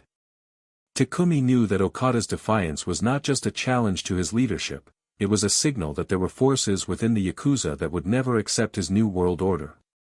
Despite this, Takumi remained resolute. He knew that if he was going to reshape the Yakuza, he would have to face opposition head-on. But rather than resorting to brute force, Takumi focused his efforts on building alliances, carefully and strategically. He had learned long ago that power was not just about strength, it was about relationships, influence, and control.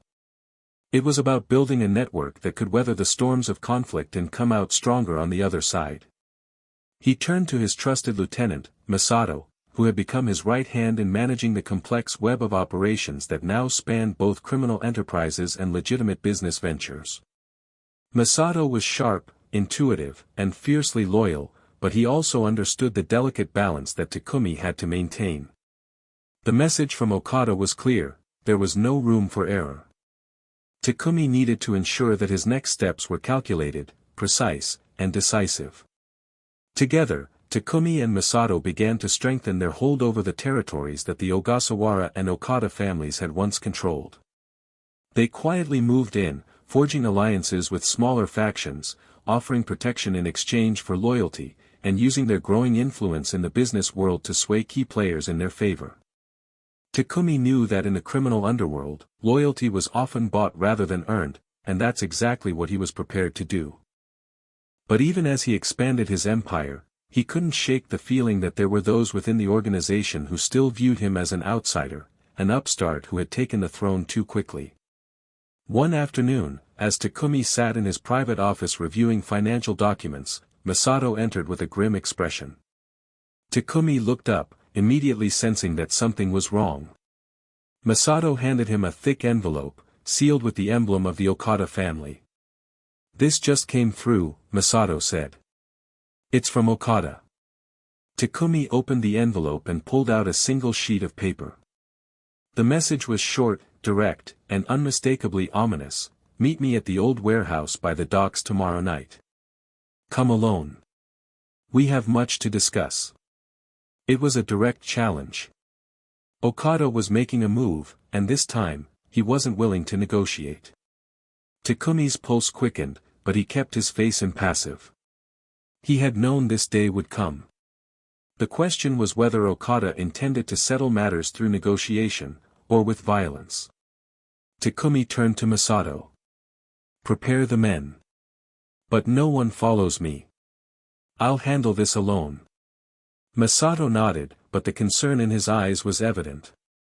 "Be careful, Takumi-san. Okada won't play fair. I know, Takumi replied. But I didn't come this far by playing it safe. The night of the meeting arrived, and Takumi made his way to the dilapidated warehouse near the docks. The area was deserted, the air thick with the smell of saltwater and decay. The old building stood in eerie silence, its windows shattered and its walls covered in grime. The only sounds were the distant creaking of a ship's hull and the rhythmic slapping of waves against the pier. It was the kind of place where deals were made in darkness, where blood could be spilled without a trace. As Takumi approached the entrance, he could make out the shadowy figures of Okada's men, standing vigilantly around the perimeter. Takumi's heart rate slowed as he took a deep breath, preparing himself for whatever was to come. He knew this could easily turn into an ambush, but he couldn't afford to back down now. Not after everything he had fought for. He entered the warehouse, his footsteps echoing in the vast, empty space. At the far end, Okada sat at a small table, a single lamp illuminating his face. His cold eyes locked onto Takumi as he walked in, his expression unreadable. "Takumi," Okada said, his voice as smooth and icy as ever. "You've come. I'm impressed." Takumi stood at a distance, his posture casual but alert. "I don't know why you wanted me here, Okada. But I'm listening." Okada chuckled softly, his fingers tapping rhythmically on the table. "You've been making waves, Takumi. You've taken what was once ours, and now you're trying to turn the Yakuza into something that's unrecognizable. You think you can do that without consequences?" Takumi met his gaze, his voice steady. "I'm not here to destroy the Yakuza, Okada. I'm here to rebuild it. To make it stronger. The world has changed, and if we don't change with it, we'll fade into irrelevance." Okada's smile faltered for a moment, and in that brief second, Takumi saw the anger that lay just beneath the surface. "You think you can just replace the old ways with your new world, don't you? You think you can just use money and power to control everything. But you're forgetting one thing, Takumi. You'll never be able to buy loyalty. Loyalty can't be traded, it can't be sold." Takumi's eyes narrowed, but he remained calm. "I'm not trying to buy loyalty, Okada. I'm trying to build it. The world doesn't work on fear alone anymore. It's about connections, about power in every sense. If you're too blinded by the past to see that, then you're already on the losing side." There was a long silence, the weight of the words hanging between them like a storm on the horizon. Okada leaned back in his chair, his fingers steepled before him as he considered Takumi's words. The tension was palpable, and Takumi could feel the air growing thick with anticipation. He knew that whatever happened next would determine the future of the Yakuza. Finally, Okada spoke, his voice soft but filled with an unmistakable edge. "You're right about one thing, Takumi. The world is changing. But so am I. And if you think you can walk into my territory and change everything without paying the price, then you're gravely mistaken." Before Takumi could respond, a loud crash echoed through the warehouse. The doors to the building slammed open, and a group of Okada's men rushed in, guns drawn. It was an ambush. Takumi's mind raced, but his instincts kicked in immediately. Without hesitation, he dove behind a stack of crates, narrowly avoiding a hail of gunfire. His heart pounded in his chest, but he remained calm, assessing the situation with sharp precision. Masato had been right, Okada wasn't going to play fair. But Takumi was prepared. This was not just a battle for dominance, it was a test of survival. He could hear the shuffling of footsteps as Okada's men closed in, but Takumi wasn't backing down. He was a master of the underworld, and if Okada wanted war, he would get it. The future of the Yakuza was at stake, and Takumi was ready to fight for it, no matter the cost. The question now was how far Okada was willing to go to hold on to his fading power. The chaotic sound of gunfire echoed through the darkened warehouse, each shot reverberating against the cold, rusted walls. Takumi's instincts kicked in as he crouched behind the crates, his heart pounding with adrenaline. He had seen violence before, but this was different. This was no longer just a battle for territory, it was a personal war, one that Okada had clearly declared against him. The old man had underestimated him, and now, Takumi knew, there was no turning back. He could hear the scrambling footsteps of Okada's men as they tried to corner him, but Takumi was always several steps ahead. His mind worked with the precision of a well-oiled machine, calculating escape routes and counterattacks in real time. He wasn't just fighting for survival now, he was fighting for control. The future of the Yakuza hung in the balance, and he would not allow it to slip from his grasp. There was no room for hesitation. Takumi rose from behind the crates, moving swiftly and silently like a shadow in the night. His eyes locked onto the closest of Okada's men, two of them, their backs turned, unaware of his approach. Without a second thought, he darted forward, grabbing one by the neck and slamming him into a nearby pillar. The man gasped in shock, but before he could react, Takumi snapped his arm back, sending a swift punch to his throat, cutting off his breath. The second man swung around just in time to see Takumi's fist coming for his face. The punch landed with a sickening crack, and the man crumpled to the ground. In the dim light, Takumi moved like a predator in the dark, his movements calculated and precise. He could feel his pulse steady, his focus narrowing to the task at hand. There was no panic, only purpose. As he surveyed the warehouse, he saw the men advancing, their eyes filled with a mix of fear and determination. Takumi knew that in moments like these, the key to survival was control, control over the situation, control over the people, and control over himself. He quickly scanned the area, looking for any advantage he could exploit. His gaze fell on the old forklift parked in the corner of the room. It was a risk, but if he could get to it, he could use it to his advantage. Without wasting time, he darted toward the machine, sidestepping the approaching gunmen.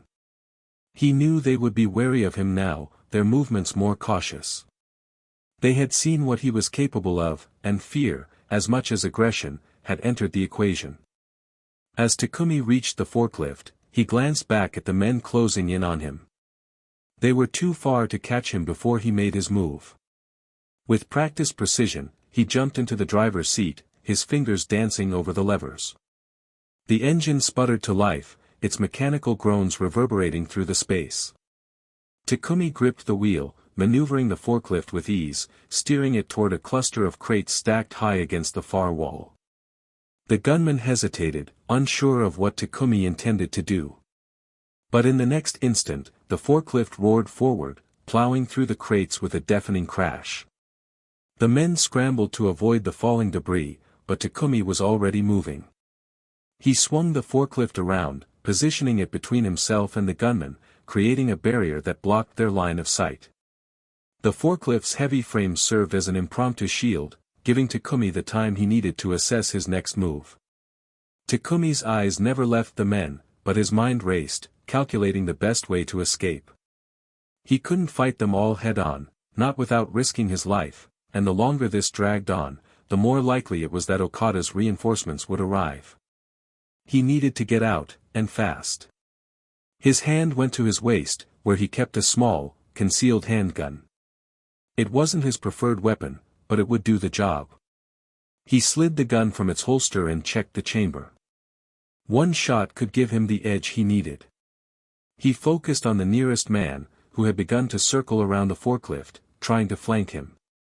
The gunman didn't see Takumi coming. In a single, fluid motion, Takumi fired, the shot ringing out in the silence of the warehouse. The man dropped, his body crumpling to the floor. The others froze, momentarily stunned by the sudden violence. Takumi seized the moment of hesitation. He threw himself into action again, darting from behind the forklift, moving with lightning speed.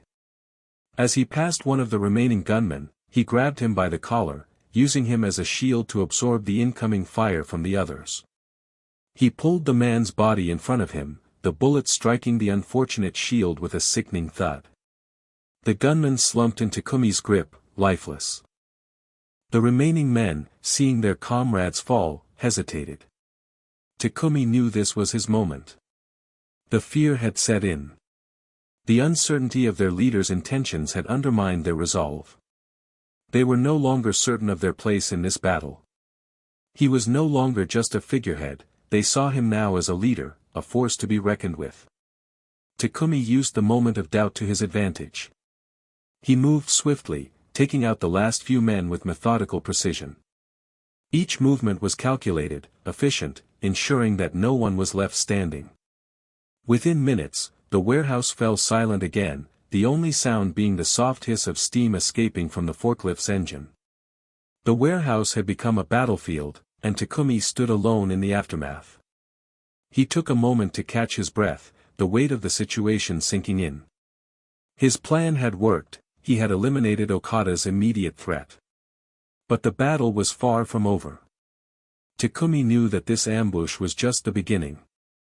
Okada would not give up so easily. He would come back stronger, more determined than ever. The old man had too much to lose. Takumi looked down at the bodies around him, the realization settling in. This wasn't just about power. This was about survival. In the Yakuza, it wasn't enough to just fight for what you wanted, you had to be willing to fight for your life. And Takumi had just proven that he was willing to do whatever it took to stay on top. As he made his way out of the warehouse, his thoughts turned to the bigger picture. The Yakuza's future was still in his hands, but it was clear that Okada was not the only one who posed a threat to his vision.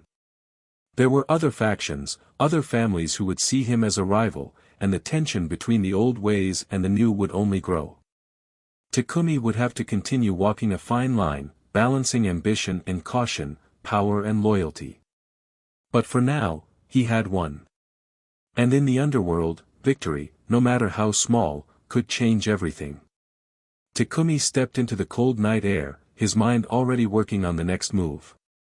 He couldn't afford to let his guard down. He had made enemies, but he had also made a statement. The Yakuza was his, and no one would take it from him. Not Okada, not anyone. Takumi stood alone in the quiet aftermath of the battle.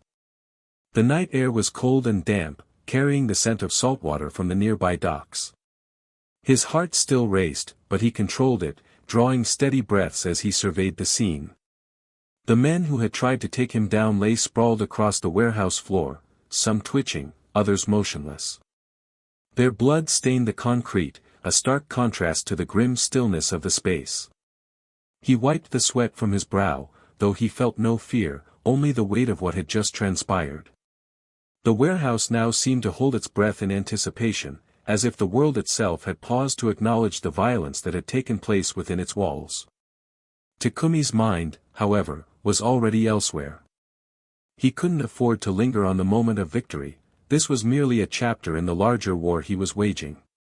Okada, despite his age and his allegiance to the old ways of the Yakuza, had proven to be a formidable adversary. But Takumi had learned one irrefutable truth: in the world of organized crime, survival was the ultimate currency.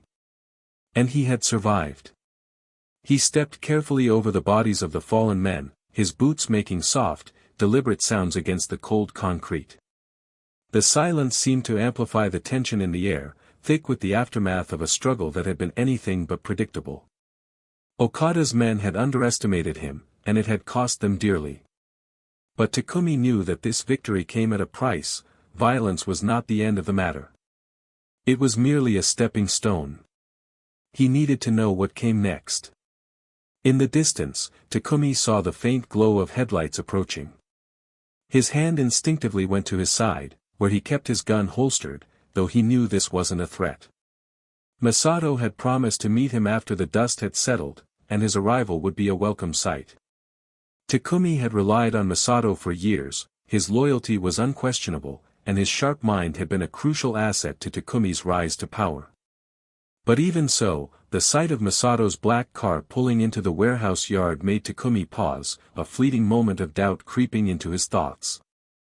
The car stopped, and Masato emerged, his dark suit sharply contrasting against the dim light of the warehouse. He walked toward Takumi with purpose, his expression unreadable but his eyes scanning the scene around them. He didn't speak immediately, taking in the bodies and the blood-soaked floor with quiet observation. When he finally spoke, his voice was low, almost reverent. "You handled them well," Masato said, his gaze meeting Takumi's. Takumi nodded slowly, his eyes flickering to the bodies scattered across the warehouse. "It wasn't the plan I wanted, but it was the only way." Masato didn't need further explanation. He knew what Takumi had done, and he understood the deeper implications of it. Okada's forces had been wiped out, but the power vacuum left in the wake of this battle was just as dangerous as the confrontation itself. It wasn't just about eliminating a rival, it was about what came next. Okada was not a man who would lie down quietly. His pride, and his hold on his faction, ran deep. This would escalate, there was no question about it. Takumi had known this, and yet, he had taken the risk. The question now was whether the gamble would pay off. "Do you think he'll retaliate?" Masato asked, his eyes scanning the room with a strategic air. He was already calculating, already planning for the inevitable fallout. Takumi exhaled slowly, his mind a whirl of thoughts. "I know he will. Okada won't let this slide. But the question is, how far is he willing to go? I've made my move. Now it's his turn." Masato looked at him, his expression thoughtful. "What will you do?" Takumi turned his gaze toward the distant city lights, the skyline visible just beyond the edges of the warehouse. "I'll make sure that when he does come, we'll be ready." Masato nodded, then paused for a moment before speaking again, his voice softer this time. "I know you've been planning something bigger, Takumi-san. But after tonight, it's not just about us. There are others watching, others who will want to see who rises from the ashes of this battle." Takumi's eyes narrowed slightly. He knew exactly what Masato meant. The Yakuza was a system of factions and alliances, and any weakness was an invitation for others to move in. Takumi had already made his share of enemies, and now, more than ever, he could feel the eyes of other powerful families upon him. This was no longer just a fight for control of a few territories, this was about establishing dominance over the entire underworld. Takumi couldn't afford to let others think he was vulnerable. He had to stay ahead of them, keep his moves unpredictable. It was a delicate balance, too much aggression would spark a war, but too much caution could lead to losing everything. He turned to Masato with a steely gaze. "You're right. I've been building something bigger. But tonight, we've just laid the first stone. The rest will follow." Masato didn't ask for details. He knew better than anyone that Takumi was always several steps ahead. They had already begun to expand their influence into legitimate businesses, gaining footholds in industries that would give them both power and protection. Real estate, construction, even entertainment, Takumi had planned for the future. The Yakuza had thrived for generations on illicit trades, but Takumi knew the world was changing. Money didn't come just from the streets anymore, it came from the boardrooms and high-rise offices, from deals that didn't require blood to flow in the streets. But as Takumi's mind raced with possibilities, he couldn't ignore the growing sense of tension gnawing at him. The very foundations of the Yakuza were shifting beneath him, and with Okada's response looming, there was no telling what would come next. The situation was volatile, and any misstep could lead to disaster. Masato spoke again, his voice breaking through Takumi's thoughts. "What's our next move?" Takumi's gaze remained fixed on the distant city, the lights shimmering like a sea of possibilities. He turned to Masato, his voice low but filled with resolve. "We consolidate what we have. We make sure the factions that are still loyal to Okada know where the power truly lies. We don't wait for them to come to us. We take the initiative." Masato's eyes darkened with understanding. He knew that Takumi was talking about something much larger than a mere retaliation. This was about reshaping the entire structure of the underworld. Takumi had been laying the groundwork for this moment for years, building a network of allies and resources that could withstand whatever came next. But even as he spoke, Takumi knew that the real danger wasn't in the battles fought in shadowed warehouses or darkened alleys. It was in the invisible war that was being waged in boardrooms and offices, behind closed doors. Takumi stepped forward, his face hardening with resolve. Prepare for war, Masato. But make sure we're prepared for peace, too. When Okada's storm passes, we'll be standing in the eye of it. With that, he turned and walked toward the exit, his footsteps steady and purposeful. The future of the Yakuza was uncertain, but one thing was clear: Takumi Hayashida was ready to do whatever it took to carve his place at the top. And no one, not Okada nor any rival, would take it from him. The storm was coming, but Takumi had already begun preparing for the aftermath.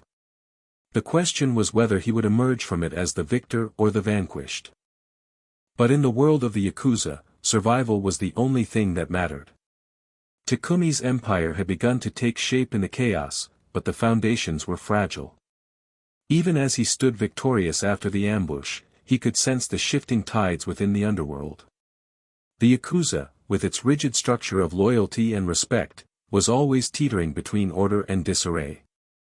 And though Takumi had claimed his victory, he knew the true battle was not in the streets, but in the balance of power that would come next. The game had changed. As he sat in his office that night, the faint hum of the city lights filtering through the window, Takumi stared at the map of the city before him. Red pins marked territories, each one a potential hotbed of conflict or opportunity. His mind worked like clockwork, sifting through possibilities, calculating the risks of every move. He had known the game for years, had played it well, but now the stakes were higher than ever. The faces of his rivals were etched in his mind. Okada, a veteran in the game, had been a direct threat, but there were others. Takumi had managed to eliminate one of the most prominent old guards of the Yakuza, but others, equally powerful and ruthless, were watching him now. The silent battle was underway. Takumi understood that he needed to establish his dominance, to make sure his influence spread beyond the scope of this one victory. His thoughts turned to the allies he had cultivated over the years. Some were loyal to him because of his vision, others because of the power and protection he offered. Yet even in the tightest alliances, there was always an underlying current of mistrust. The underworld was a cold, dangerous place, and loyalty, though prized, could be fleeting. Every ally was also a potential rival, and Takumi knew that the best way to solidify his control was not through brute force alone, but through subtlety, strategy, and fear. His gaze shifted to Masato, who stood silently at the edge of the room, observing his leader with quiet respect. Takumi had entrusted Masato with the logistics of the next phase of his expansion. Masato was sharp, calculating, and more than capable of managing the intricacies of Takumi's operations. Together, they had already begun moving into legitimate businesses, construction, real estate, and even international shipping, ensuring that their wealth and power grew beyond the reach of the law. It was a long game, but Takumi was nothing if not patient.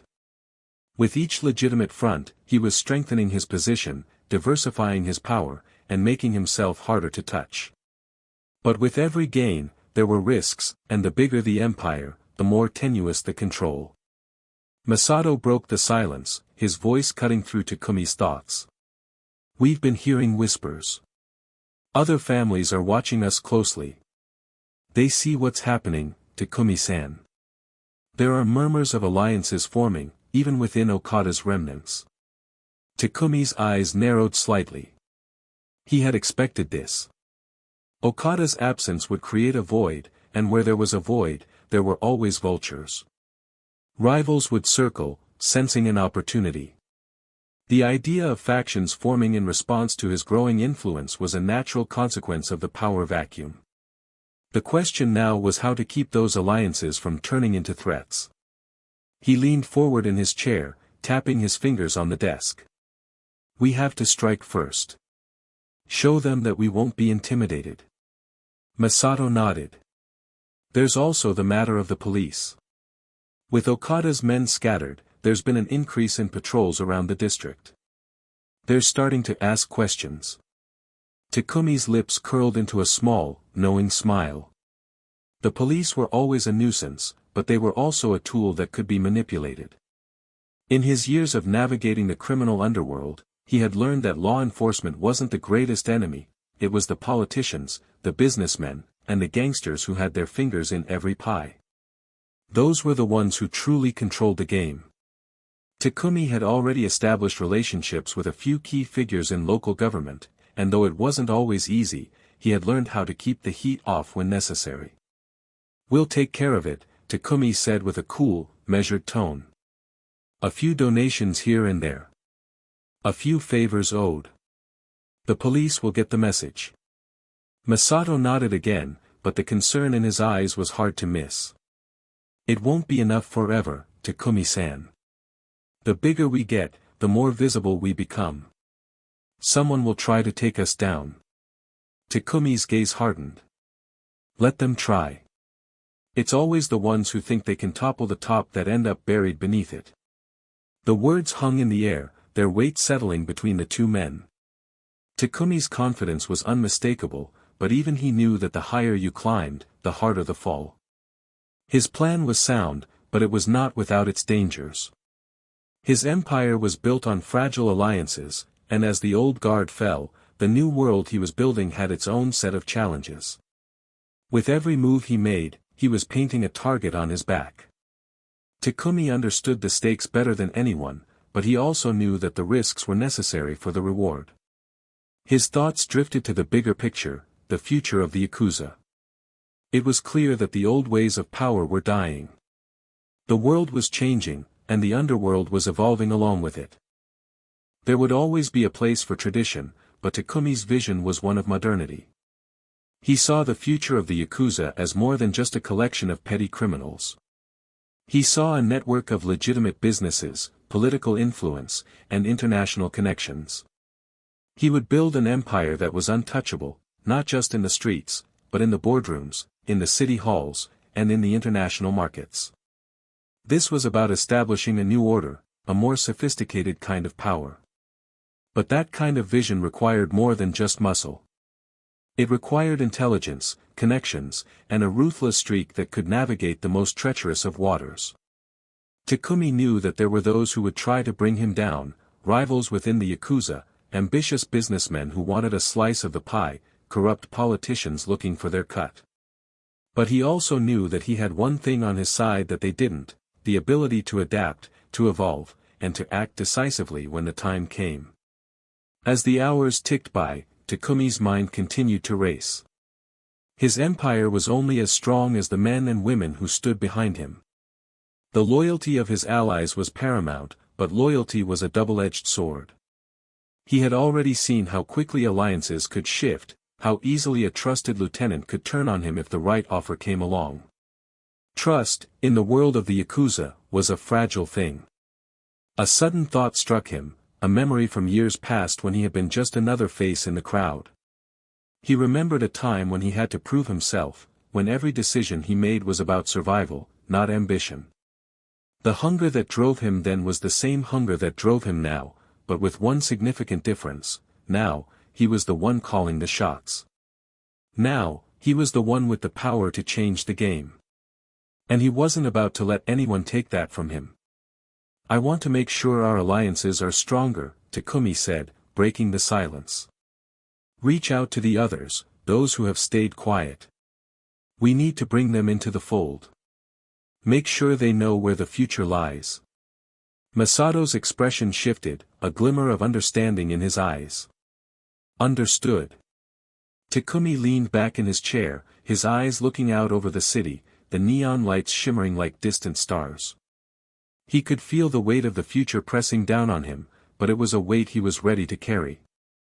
The world was changing. The old guard was falling, and in its place, a new kind of power was rising. Takumi Hayashida was ready to take that power. And anyone who stood in his way would be swept aside. The empire he was building was just beginning to take shape, but the vision he had for it was already clear. Nothing and no one would stop him now. Takumi stood at the helm of his empire, his fingers tightening around the reins of a power that was both intoxicating and dangerous. The city buzzed with life, but beneath the surface, a quiet storm was brewing. As he looked over his expanding network, Takumi knew that every move he made would draw attention, both from allies and enemies. The old ways of the Yakuza, built on loyalty and tradition, were crumbling, and in their place, a new order was emerging. But even as Takumi embraced this shift, he couldn't shake the feeling that the deeper he went, the more tenuous his control became. His success had attracted as much envy as it had loyalty. The powerful figures who once had the Yakuza under their thumb now found themselves in his shadow. It was only a matter of time before someone made a move to challenge his dominance. The web of alliances he had carefully woven began to show signs of fraying. Men whispered in corners, making deals behind closed doors. Takumi knew that trust was his greatest weapon, and his greatest vulnerability. The question now wasn't whether he could defeat his rivals, it was whether he could keep his empire together long enough to reach the future he envisioned. Takumi's grip on the empire had never felt more tenuous. The alliances he had carefully crafted were beginning to fracture under the pressure of betrayal and shifting loyalties. The whispers of his rivals, the faction leaders in Kansai, grew louder each day, their movements more calculated, more deliberate. Every move Takumi made now had a ripple effect. One wrong step, one miscalculation, could set the entire network he'd built collapsing. And yet, despite the mounting pressure, there was an undeniable calm in his approach. He knew the game. The timing of his next moves had to be perfect, too soon and he risked revealing his hand, too late and the pieces could fall from under him. Takumi had always understood that in this world, the strongest didn't survive, the most adaptable did. As tensions reached a boiling point, he focused on the undercurrents, the small actions, the looks exchanged in dimly lit back rooms. They were his early warning system. He could feel the storm coming. The quiet before it was deafening. Takumi's only hope now lay in staying ahead of everyone else. To predict the next move, to be the one pulling the strings, even from the shadows. But would his careful plans be enough to hold the empire together? Time, as always, was the ultimate judge.